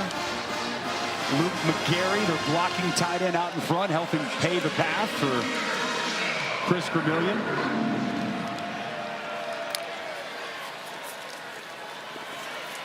Leaving the pocket, another helmet comes off. The pass is thrown out of bounds. David Bailey had his helmet come off. We saw that earlier with Lee Hunter for Texas Tech, and he got penalized for continuing to play. You're not allowed to do that. Illegal use of hands to the face. Number 59 offense. 15-yard penalty. Replay 1st down. Demetrius Hunter, you got to wonder if some of this is frustration, some of these penalties and knocking guys' helmets off with the way they've been getting beat. I don't think this one was. I think his hand just worked their way up to the face of David Bailey. Just relentless pass rush. Trying to do whatever he can do to stop him. Skylar Gear-Howard again with an excellent rush on the interior. That was a left tackle.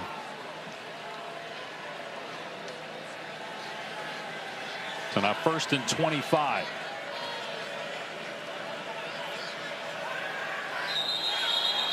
Oh boy.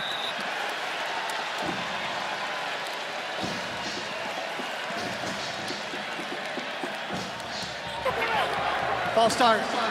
Offense number 75. 5-yard penalty. Remains 1st down.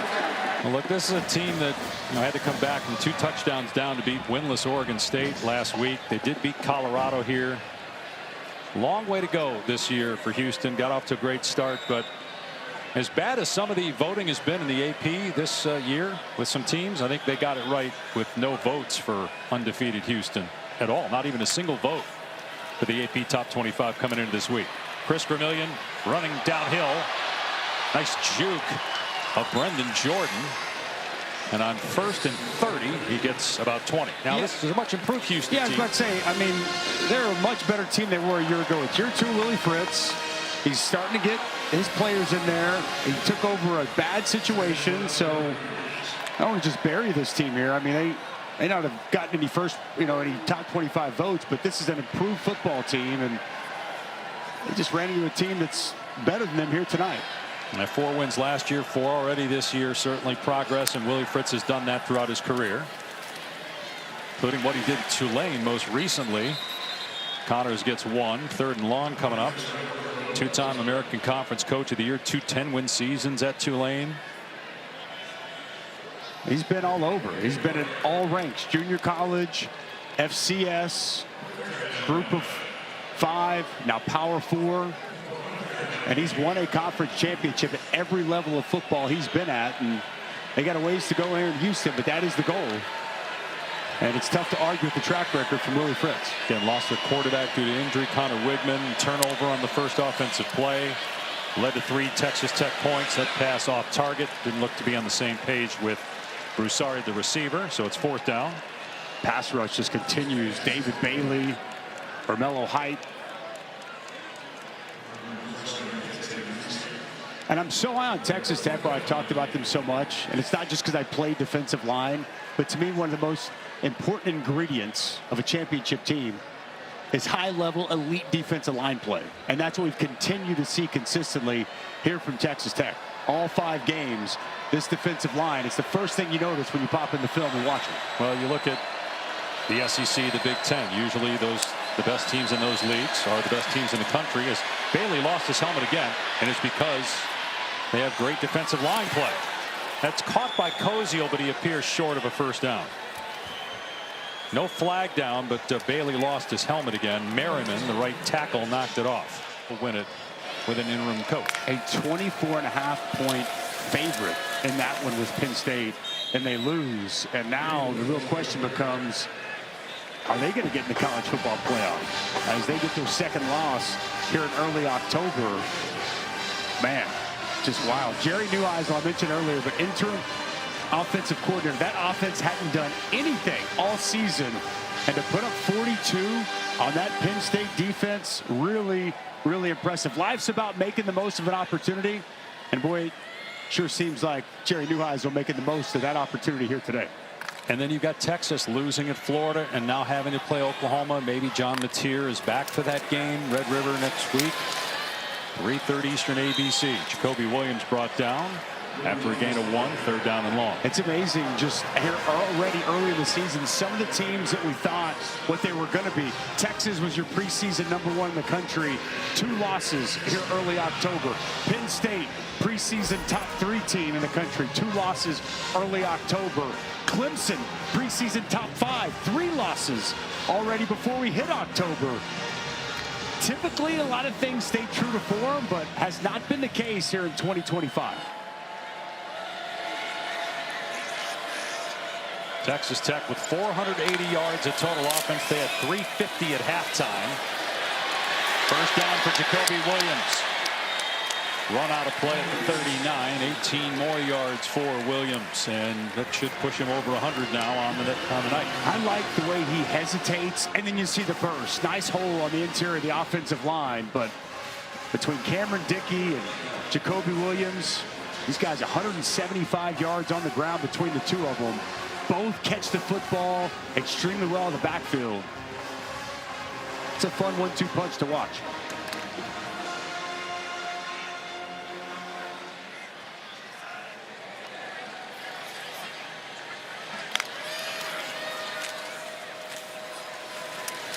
Williams up the middle, slammed to the ground by Miles Parker. And Texas Tech has Kansas next week, then has to go to Arizona State the following week. That should be a great game. Arizona State has 1 loss, but that was out of conference. That was at Mississippi State, a much improved team early in the season. And Arizona State has had to gut out a couple of victories here in the Big 12. A big win in Baylor that was close down to the end. TCU, where they fell way behind, fought their way back and won that game.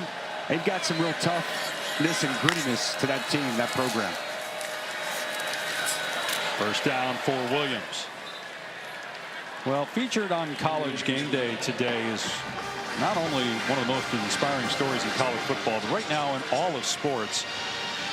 Houston Director of Strength and Performance Kurt Hester was diagnosed with stage 4 cancer on February and was told he has 4 to 6 weeks to live.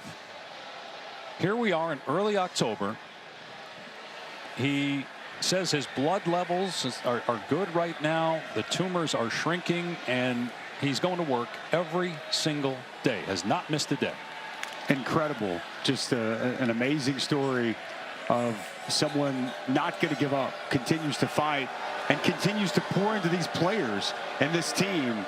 It was a very well done feature on Game Day here this morning. If you missed it, I urge you go back and look at it. And we talked with Carlos Allen Jr. about the impact Coach Hester has had on him and the ability and the belief to be able to push through anything that life throws at you. Taylor, he really has instilled so much in all these players here at Houston. Yeah, I thought it was pretty profound the way that he sat back when we asked the question and thought about just the mentality that Coach Hester brings every single day and how that's inspirational to him. And how could it not be what this guy is going through? And they actually didn't know for a little bit before he was coming to work, and somebody told him, hey, this is what's going on. And he said, are you serious? That guy, really? I couldn't believe it. And just an amazing story with how he's attacked his recovery and how it's inspired the team. Here he was pre-game getting the team fired up. And a lot of the players and the coaches we talked to, the love they have for him and how he's inspired them. Unbreakable, that's the slogan. Yeah. And that's how he's lived these last 7 months after being told by doctors to get his affairs in order. And he said he is unbreakable, and we think everybody with him in his fight, and as he continues to fight such a nasty, wicked disease.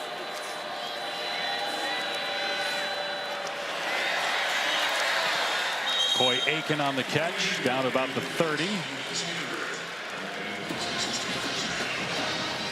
Interesting, Texas Tech still got All the starters out there, including the quarterback, Baron Morton.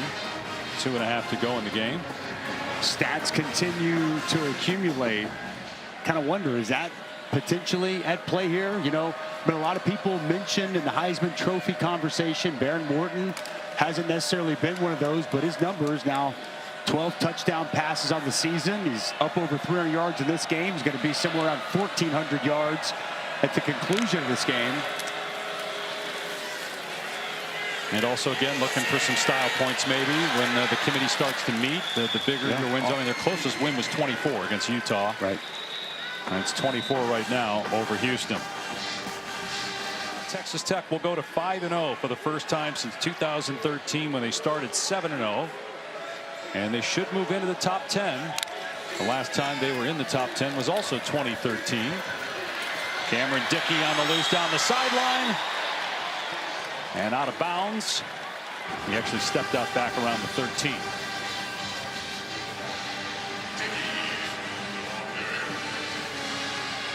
Be interesting to see where they end up in the top 10 this week. They move up just one spot, move up 2, 3. No, I think they move up multiple spots because you're going to have Texas and Penn State come out. So I think 9 at the minimum, but I think you can move them up higher. There has not been a more dominant team. Now, you can easily tell me they haven't played as tough a schedule as other teams. Okay, that's fair. But given what they've had on their schedule, there's not been a more dominant team in college football to this point. And again, they're going to be inside the top 10, deservedly so. How high will they move up?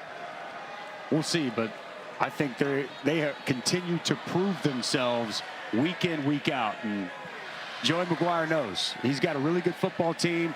He's got good personnel. He really believes in his coordinators, and they brought this team together.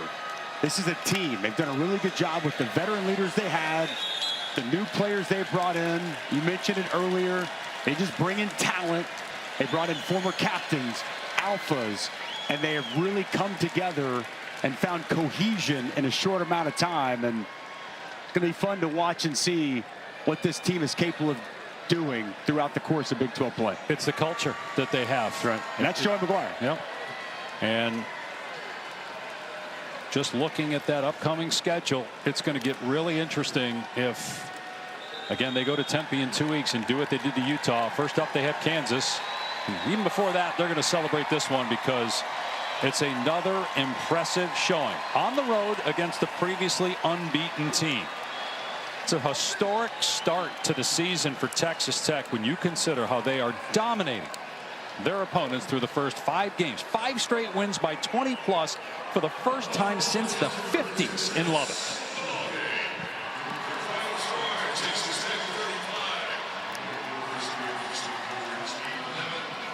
Final score 35-11 for Dusty Dvorak, Taylor McGregor, our entire crew. I'm Dave Pasch. Thanks so long from Houston. On the other side of the break, it'll be Duke and Cal coming up next here on ESPN.